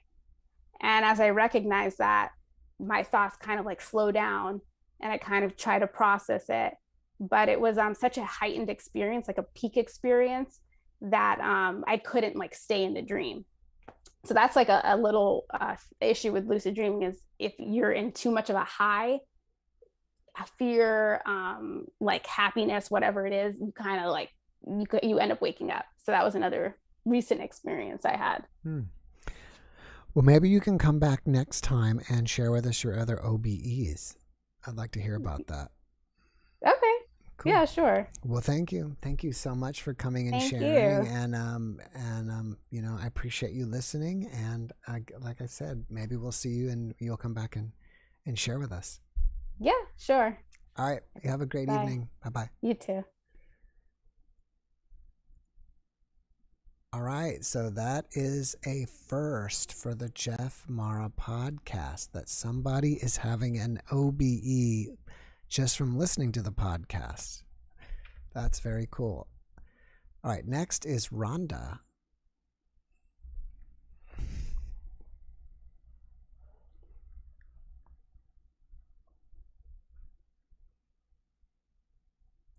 And I wasn't watching, but I never knew if you guys want to try again for another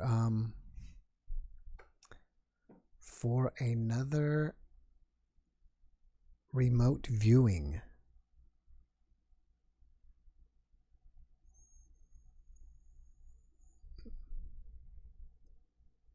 Here we go. There's Rhonda. We're waiting for her voice to come on. Rhonda, can you hear me? Yeah, I can hear you. Now we can hear you and see you. How are you? I can't see you, but it looks I like wish it looks like yeah. Are we good? Yeah, I think so. It looks like I'm having some weird noise. Can you hear me? Yes. It looks like your stuffed animals are having a tea party. Yeah, well, I brought it out. I got a dog. He doesn't eat very much. He's cute. But I'm glad to be back where I have time to visit with you, talk with you. You're in Montana, right?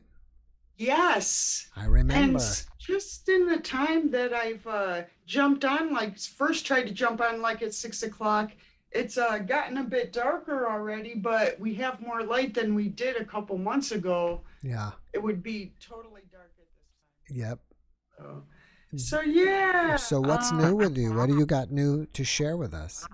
Well, I've been doing a lot of work around my house and everything. I was supposed to go with a friend of mine to Yellowstone and help her butcher a buffalo. Wow. But the buffalo didn't come down, so she had a tag for buffalo. She's Blackfeet, and you know, they give different native tribes certain rights to buffalo and what when they decide to do that. Mm-hmm.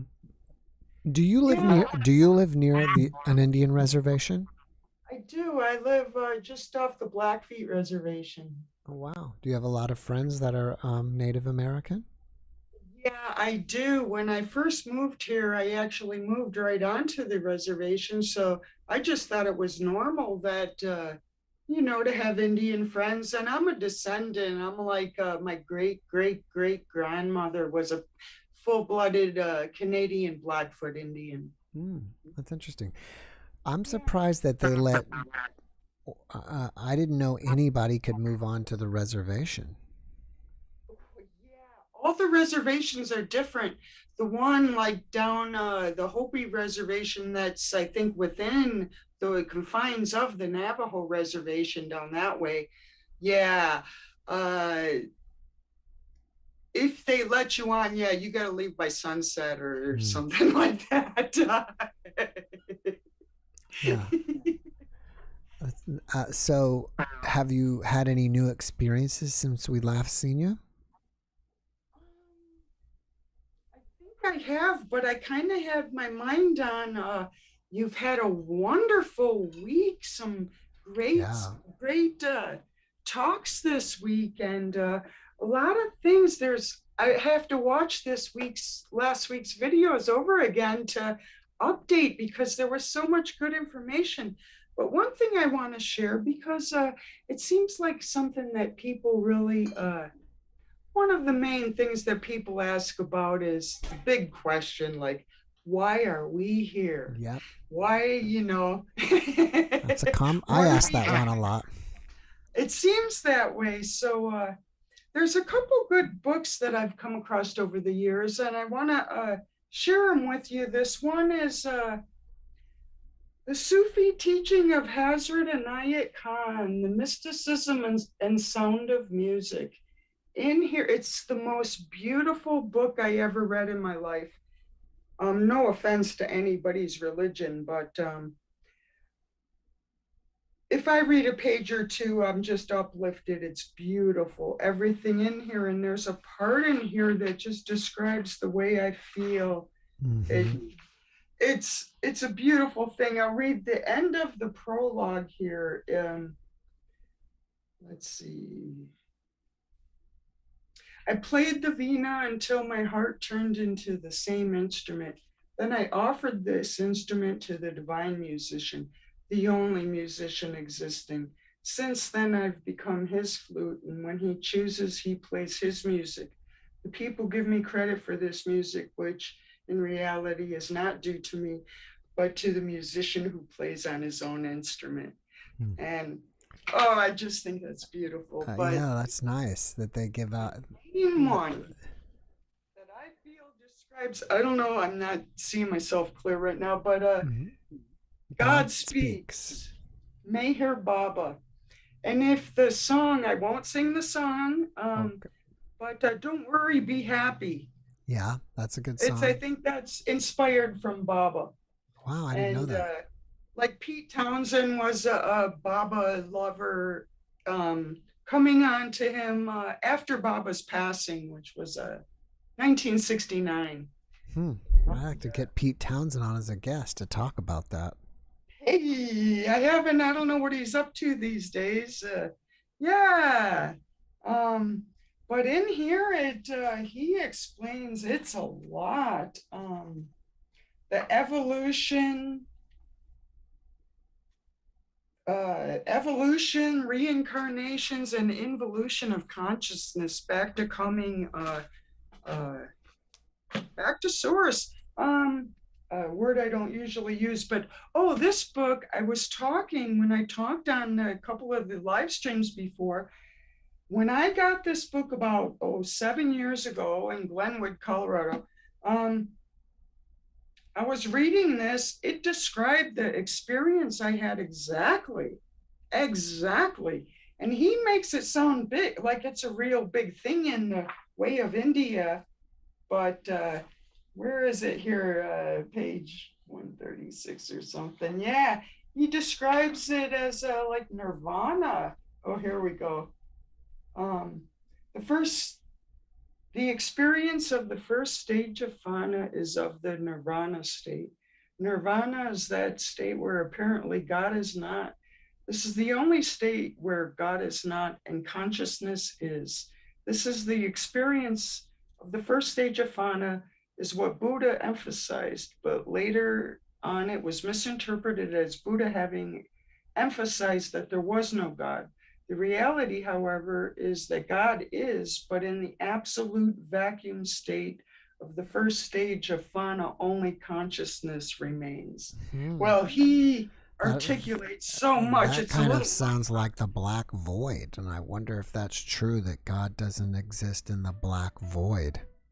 Well, I hear many people. Hold on one second.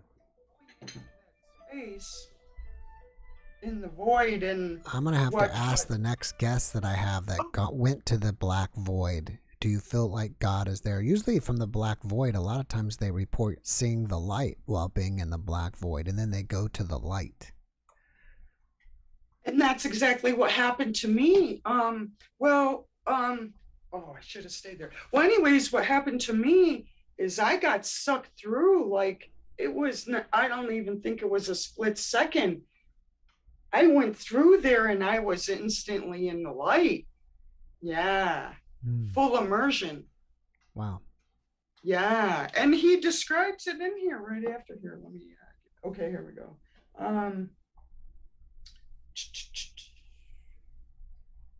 The second stage of phenomena that follows this nirvana state is the I am God state is experienced consciously.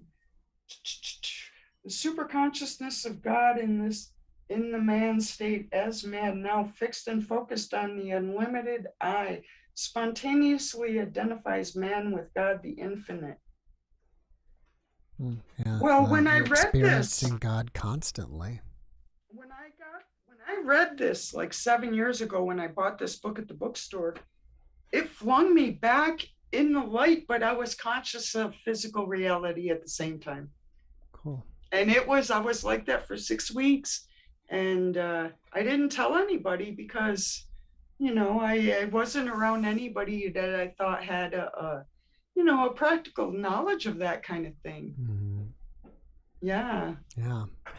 All right, Rhonda, I'm sorry. I'm going to have to run. I've got two people and I'm almost overtime. Oh, I'm sorry. Thanks. No, it's not your fault. It just sometimes it happens where we have a busy night and we just keep going. I know, it seems it gets that way. Yeah, but thanks for coming back and sharing it again. It was good seeing you. And thanks for doing your work. Thank you, and have a great weekend. You too. Bye-bye. Happy Mother's Day. Thank you. Happy Mother's Day.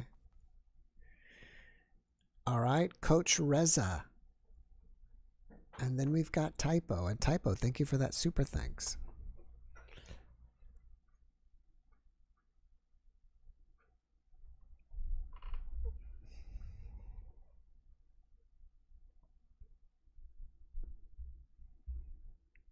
And maybe Coach will be here. I feel like Coach Reza has been here before, but then I'm not really sure, The Reza sounds familiar. I'm not really remembering if it was Coach Reza. Sometimes I remember people, sometimes I don't. Like Rhonda, obviously I remembered. So we'll see if we can get Coach in. With a name like Reza, it sounds Persian. So we'll see if Reza is a Persian person.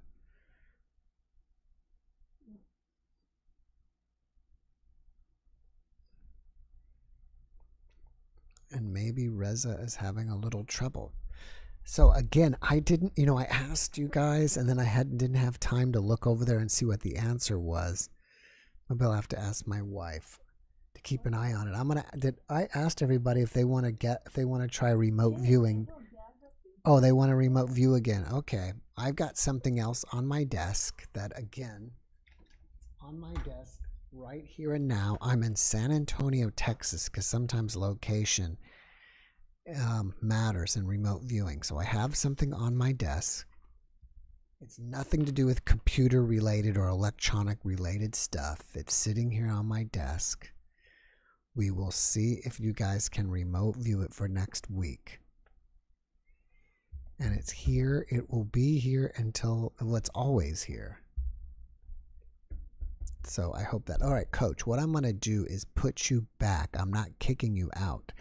I'm putting you back into the waiting room because maybe it's just really slow. So we'll get you after Typo and we'll see what Typo's up to. I asked everybody if they want to try. And there she is. Hey there. Hello. Thank you for that super thanks. Oh, you're welcome. I hope Mara can get herself like something, a nice drink or a nice cup of coffee. There you go. Whatever you like. I looked into Discord and I see that you've been active in there. Has people showed up and have you guys done anything? We had the most fun session last Sunday and another really powerful, beautiful healer came in, energy healer, and cool. A bunch of people joined us and we did a massive healing circle that was a blast. Oh, and that's awesome. Yeah, and I had entered that because I wanted to see if the feeling I can generate would be amplified if that particular person came in, because she just has gobs of experience. And so I really wanted to feel that. And when she came in, and so I was like assessing sort of a pretend value on the imprint of my own energy into that circle and how it felt. And so I assigned a pretend value, sort of just as a constant. Mm-hmm. And then as we counted down and everyone began, it didn't even elevate. It immediately adjusted to a higher level, and I could feel that. It was such a fun treat to do that. It just made me really get excited for the day when you have 50 people that show up and we can do that together. Like, wow. Just really, I was so excited. When are you going to do it again? Well, I'm calling in because I usually come in on Sundays.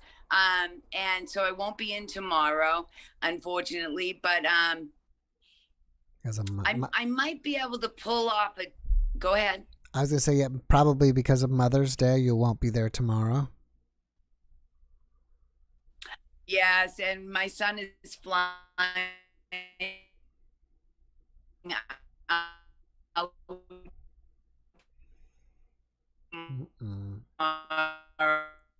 at noon. Be able to do Sunday, and we want to do that again. We want to have a big group that come in about 2:00 Eastern Standard, and it's really a short, little, beautiful group in the services thing that you made, which was brilliant. What was your idea? Fun. Okay, I'll take some credit. Yeah. But you made it real. And that's what matters. Mm-hmm. So yeah, that was great. That's so cool. I might be in tomorrow about 2, but we're definitely gonna do You're in a bad part of your house. Welcome. Oh. You're in a bad part of your house. You keep locking up. How's this? It's good right now. It's good. Who is the other healer that was up? You locked up again.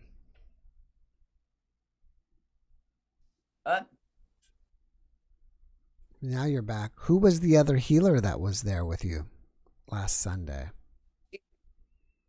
She's not ready to call in yet, but she's considering it. No, I'm just okay. I was just curious who it was. Yeah, she's remaining anonymous.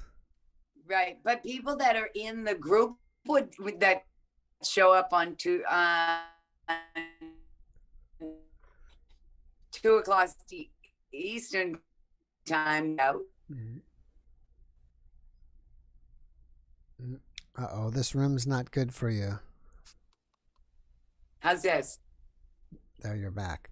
I hope we can get some more, people that want to do stuff, more energy healers, more psychics, mediums, channelers, so it becomes really busy. You might someday really look back and love these times when we really got to know each other, because there may be a time we're all coming alive and getting to know this subject, which is for a lot of people, this subject is a stretch. I don't know. I'm sorry, go ahead. Well, you be grateful we have this time with 200 people or 300 people on a Saturday, and we can sit and relax, and you are not trying to shuffle so many people that you can't believe it. Right. Well, that'll be interesting when it gets there. I don't know if you heard the guest that was on 2 or 3 guests back, this woman ZG, who said by listening to this while going to sleep, she's having out-of-body experiences.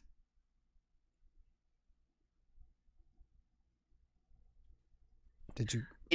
I say study that over time, and then get back to us, CG, because we're all really honestly right next to each other all the time energetically. Mm-hmm. So if you get enough people really lifting the vibration, even in the chat room, we're affecting each other. And your topics are healing, they're emotional, they're all of free will. So people are in a good mood.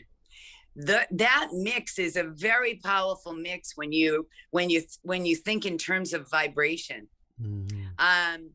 Are you there? Am I frozen? I'm here. You're here. So for instance, when I was listening to one of your callers, you have the best people. I'm telling you, the people that made appointments with me, even beautiful free appointments, like 15 minutes, let's do this, consistently high vibration, high energy, really good to easy to work with. It was a beautiful training ground. I loved it. I was very grateful to you. And for your Discord, give me another week, because I just came up with this yesterday, and it was a bunch of cards that I'm making that have the beginning cards to speak with higher self, the words, the way you want to do it. And I'm just going to put a small PDF with those cards for free in your Discord, so that people can use it to really have a picture. It speaks pictures. So we often ask, and so many people that I met with, they were asking for answers and asking. So by the time I met with them, I was really like, hold on, your higher power wants so many answers that I am just gonna shoot through this stuff and birds. And later you need to learn the language so you can ask and understand answers. So I'm doing that for your group, and I'll put it in, or you can help me put it in Discord next Sunday. Okay. Because they're really fast and easy to make, and I'll just give them to you. All right, either that or you can do it. I mean, it's just uploading it into, just like, I guess it's just uploading a file into Discord. Well, I've never actually done that, but maybe I have to create a room or something where we can upload files into Discord and people can download them. I can upload them as pictures, but it's your Discord. I respect your position. I want you to see them first, so because it's proper. Okay. Sounds good. And then you can decide if you want to post them. But I thought it would be the natural, what I'm thinking is it's the natural next step for your viewers to be able to have a dictionary of items. Right. I don't know why I wouldn't want to post them. So. Okay, wonderful. Yeah. Anyway, so I just wanted to tell people I will try to be there for 2 on Sunday. But if I'm not, next week, we're going to do a big bash. And anyone here that hears this after this live show plays, or anyone, all of my friends, hi guys, in the chat room that I love to hang out with. If you guys want that, put it in your calendar for next Sunday and we'll have a blast. And also, you guys, there's 200 of us. Get out on your social media and list just the link to this show, because there's a heck of a lot of people that are stressed out and really need just a live show with normal everyday people like us sharing beautiful solutions and feeling better. Like Jeff just said, people have an effect. The vibration of 200 people matters, and it can really help. So, or if people have questions, they can call in and put their questions out. It's important to be heard as a person experiencing something and sharing. Well, that's what live shows are for. So please get out on your social media. Particularly, I don't use Facebook. I can't do it. I'm dyslexic. It's too confusing and it doesn't feel right to me. I just can't even, I don't even look at my family's pictures on there. I can't open it. So for people that aren't so sensitive, throw it out there, because there's a bazillion people in Facebook that would benefit from it. So please do that. We are our own cheerleaders, and Jeff has put out a great platform. Let's get that out for him. Okay. Bye guys. Love all you. All right. Bye. Take care. Bye. Love you. Love you. Oh, she's gone. All right. Reza is back. And now it's Reza Pulati instead of Coach Reza.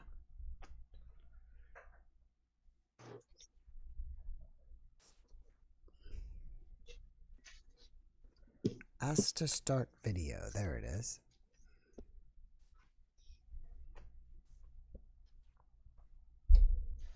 Reza. Hey, there we go. All right, you're there. How are you? Where are you at, Reza? Where are you located? Where are you from?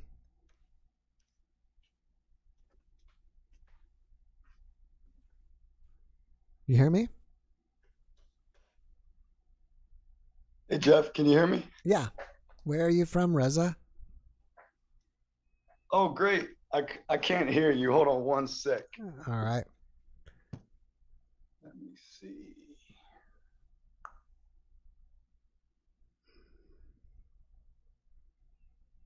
Test, test, test, test, test. You hear me?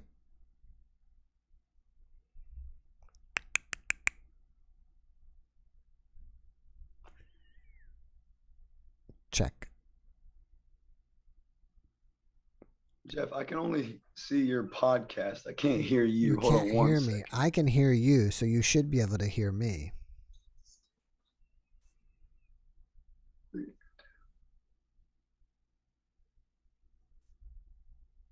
Why can't I hear you? Do you have your... He can't hear me. I was going to say, make sure you're even just... It could be as simple as your jack's not plugged in all the way. There we go. You got me? It. Yep. Got me? All right. Where are you from? I'm from Burke, Virginia. Oh, Virginia. All right. Are you Persian? I'm half Persian, yes. Okay, I was guessing with your name Reza, so I'm half right.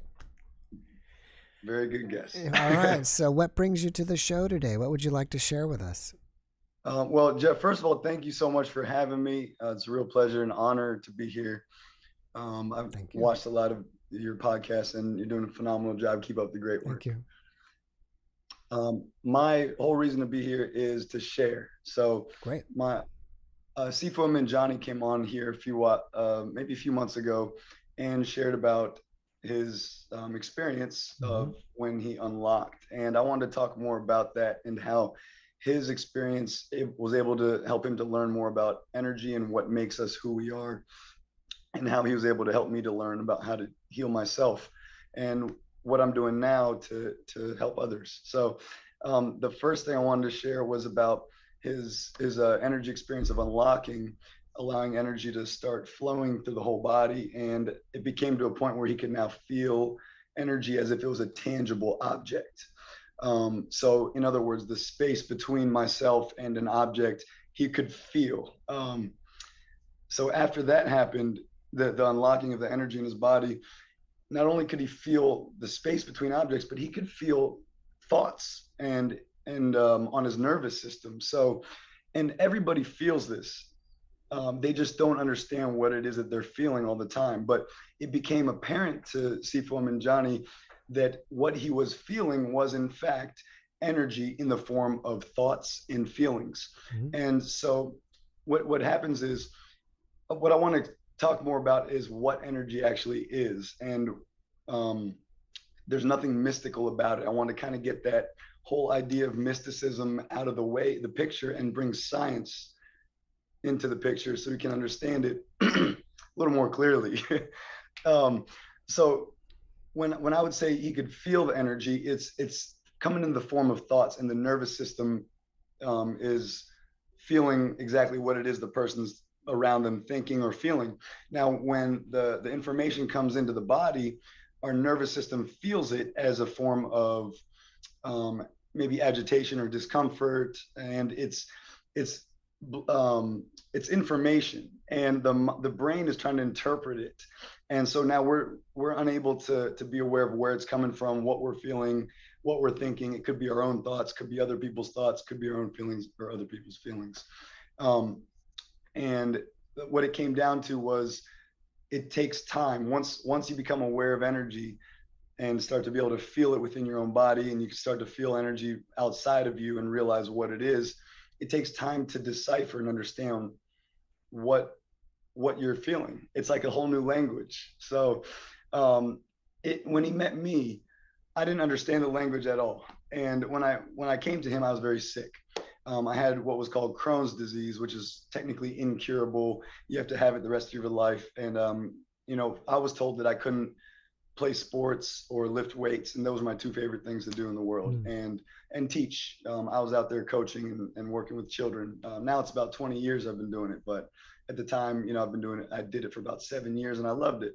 But the doctors at Georgetown and Georgetown University hospitals and GW Hospital told me that, you know, there's no chance I'd be stuck behind a desk the rest of my life. So I was depressed, and going through that depression, I had, you know, no idea that this idea of energy is there, that it exists. My mom taught me about psychic powers back in the past. She studied with a psychic and learned about how to bend a spoon with her mind, and she actually did it in her 40s is when she first started. But she told me stories about it, but, you know, I didn't think anything of it. When my mom randomly ran into a Korean woman in the store, it happened to be a friend in a random grocery store. She ran into this woman and realized that she knew her for 40 years ago in Korea in high school. Hadn't seen her since, hadn't talked to her since. All of a sudden, they reunited here in America. And she tells her about my situation. The doctors told me I have an incurable disease. And the first thing she says is, incurable? No, the disease has been around for thousands of years. So has the cure. Let's start right there and come bring him to my office.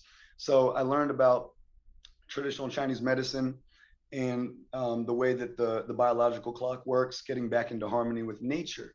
And apparently when we get into harmony with nature, our physical body is able to do what it does best, and that's function and heal.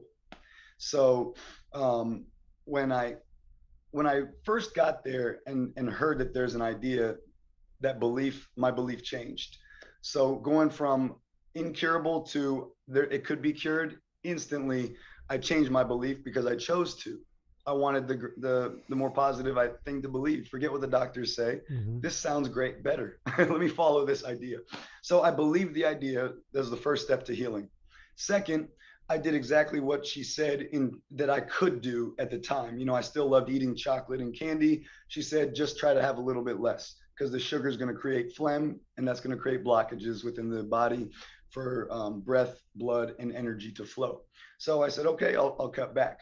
Then she put me on a regimen of waking and sleeping cycles. I tried my best to follow. The organs need specific hours to operate and specific hours to sleep. There's a whole clock that it follows by. I did as best as I could. I took some Chinese herbs. I put the disease into remission. Now, once it got into remission, I was able to do the things I loved again. But unfortunately, without changing the mind, it comes right back. So I went right back to my old habits, my old ways of thinking and operating and emoting. And, you know, something happens bad, I retaliate. When these kind of things happen, although I dissolved some karma, more karma is coming back because I'm going right back to my old ways. So I keep drawing in more and more hardships to experience and manifest in my life. So of course the disease comes back. I have no idea, but it's hurting me internally. I'm starting to get more pale and sickly, but people around me can't tell. And I ran into a good friend, and he told me to come over, and I was introduced to Sifo Manjani. And when I met him, the first thing I saw was him doing telekinesis, and he was moving an object without touching it, and it was under a closed container, so it wasn't just wind blowing. There's no magnets around. And when I saw it, I was in awe because I had seen videos of it all for my whole life, and just wished I could learn it and never had the opportunity. So I asked him if I could learn, and he said, I'll teach you. Why do you want to learn? And I said, because I know this ability can help me to heal, and I can teach others to heal themselves, and that is my greatest goal. And so he said, okay, I'll teach you. And from that point on, it's been about almost 15 years, 13, 14 years, and come a long way of understanding what energy is and how it can help. The understanding of the knowledge and the science behind it can help people to really heal themselves, or even better, just live happy and a long life. And that's what I wanted to share. So I know we don't have much time, but maybe I can break it down. I'm sorry to interrupt you, but is your Crohn's disease now back into remission? It doesn't exist. I went to the doctors, and they totally did tests and couldn't find it. Wow, that's amazing. That is amazing. Wow. So what are you doing now? Are you telling people to go see Sifu Amanjani, or are you helping people? Well, nowadays, see, Sifu Amanjani helped me with a few ways. He did hands-on healing with energy, and he taught me how to heal myself. So what we do now is we don't do any hands-on healing. We're thinking of actually doing a seminar where we have maybe 20, 25 people, and we'll do actual group healing session. We're thinking about doing that kind of soon. But nowadays, all we do is we teach people about our business is called Energy Cultivation. Okay. And we teach people how to cultivate energy safely and towards high levels, because healing is for oneself. If you ask me personally, healing is for oneself. And in order for one to heal, they need to start working on cultivating themselves from the mind to the body and to spirit. And when you want to translate spirit, it's simply breath. And breath is the thing that gets energy in motion. Energy in motion stays in motion. Without breath, what happens to the body? We decay, we die. When the breath is there, we live. Without breath, there's no life. So breath is the very component that puts energy into motion. Now, breath isn't just inhaling. See how long I'm exhaling. Most people don't exhale long enough, and they hold on to this inhale. Now, what is associated with an inhale? Think of psychology. When the fight or flight mechanism kicks in, it happens because of a thought or a feeling or a lack of oxygen. So test this out for me real quick. Think of something fearful and check your breathing and tell me what your breathing is like. Real quick. Fearful. Oh, shallow, right? Yeah. Now try this. Think of something that is sad. Shallow. There's no deep breath going into the lungs. Okay, so my point is that with emotions and thoughts, okay, comes this trapping of breath. And when the breath gets shallow or insufficient, then each cell in the body has difficulty producing energy or releasing energy into the bloodstream for us to use.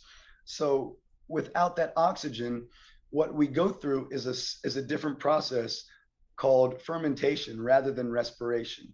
Cell fermentation has a byproduct of cortisol, and the problem is that cortisol gets released and gets trapped within the joints and little crevices, and now the body is having difficulty with movement. And without that breath to free it up, that movement is being hindered. So with breath comes the motion for energy.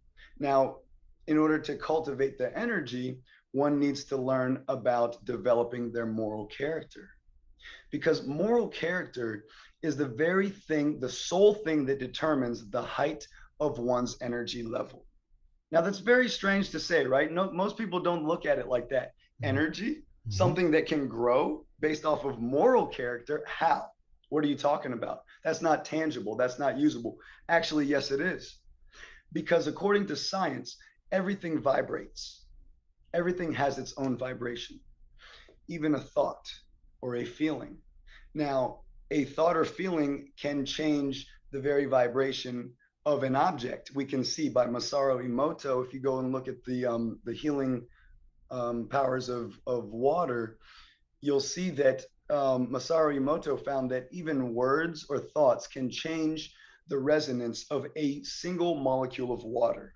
It can go from a beautiful snowflake when it's left alone all by itself to a dark looking, mucky looking thing that has no structure. And that's when you talk negatively to it. Say, I hate you, or negative things. And so that alone tells us a lot. Now, if you look at that, the energy that we want to build, in order for it to grow, doesn't it matter what we think and what we feel now? Because that's changing every crystal within our body. We're made of water.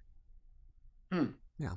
So our thoughts can affect the way that we vibrate. And if the way that we vibrate determines our thoughts and feelings, each thought and feeling that we have should be looked at a little more closely. So if you look at all the teachings from the past, from any religion that you want to pick, they tell us the exact same things.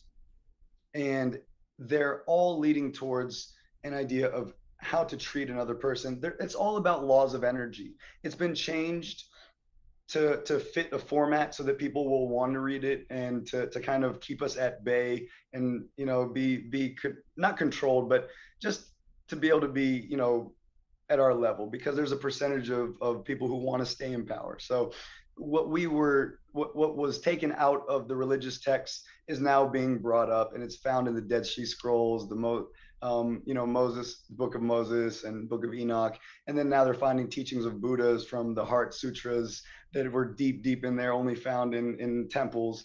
All these things, Tao teachings are coming out. You know, all these things are all telling us the laws of energy.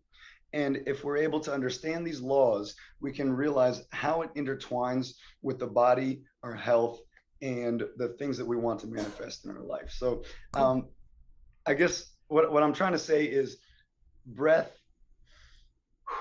keeps energy in motion. Yeah. Your mind and heart should always match with your thoughts and actions. And if those two things are connecting and working in harmony, you're going to be experiencing what we call that bliss, ultimate bliss. You're going to be projecting good energy on people. You'll manifest the things that you're looking for, and your energy will grow. I promise you, because along with cultivating the heart and mind, when you cultivate the physical body for breath work rather than for aesthetic purposes, or for looking good, or because, you know, you see things and you want things, it's different. When you cultivate the body because solely for breath, you'll notice that you'll get into shape. You'll stop craving the things that you know you shouldn't have, and you'll still have them, but in a balanced way. Your mind will stop thinking negative thoughts towards other people. And really, the best way to start cultivating the heart mind is just to stop judging. When you get a thought that comes around judgment, if it's based on judgment on a person or a thing, stop yourself right then and there. And if you don't stop yourself right away, you'll go into it and you'll see that you're getting into something that doesn't feel right. And the moment you can stop yourself in the moment of the thought is when you'll start making progress towards making good steps. And we all start somewhere. So don't judge yourself. That's the worst part. Right. All right, Reza, I appreciate you coming, but I'm on a run. But thank you for coming and sharing. And I wish you the best, and I hope you come see us again. My pleasure. I'll be back. All right. Take care. Thanks, Jeff. Bye-bye. Bye-bye. All right, guys. That was another Saturday, and we had a long one. I mean, we went over 30 minutes, so it was a busy night. Again, I have a new object on my desk. We'll see what you guys come up with next week. It is completely non-electronic or computer related. I'm in San Antonio, Texas, so if you need a location to help you figure it out, that may help you. And that's it. Happy Mother's Day to everybody who's already, wherever you are, if it's already Sunday, and pre-Happy Mother's Day for everybody else. And I hope to see you guys all back next Saturday. And I didn't get to mention this to Typo, but you know, she had a good point about the energy. And we have 200, well, it's about 250 now, but imagine 2,500 people in here, or 25,000 people with all positive energy. That could be amazing. So that would be really cool. All right. Well, on that note, have a great rest of your weekend. Enjoy your holiday or Mother's Day tomorrow. I wish you guys all the best, and I love you all. God bless you, and good night.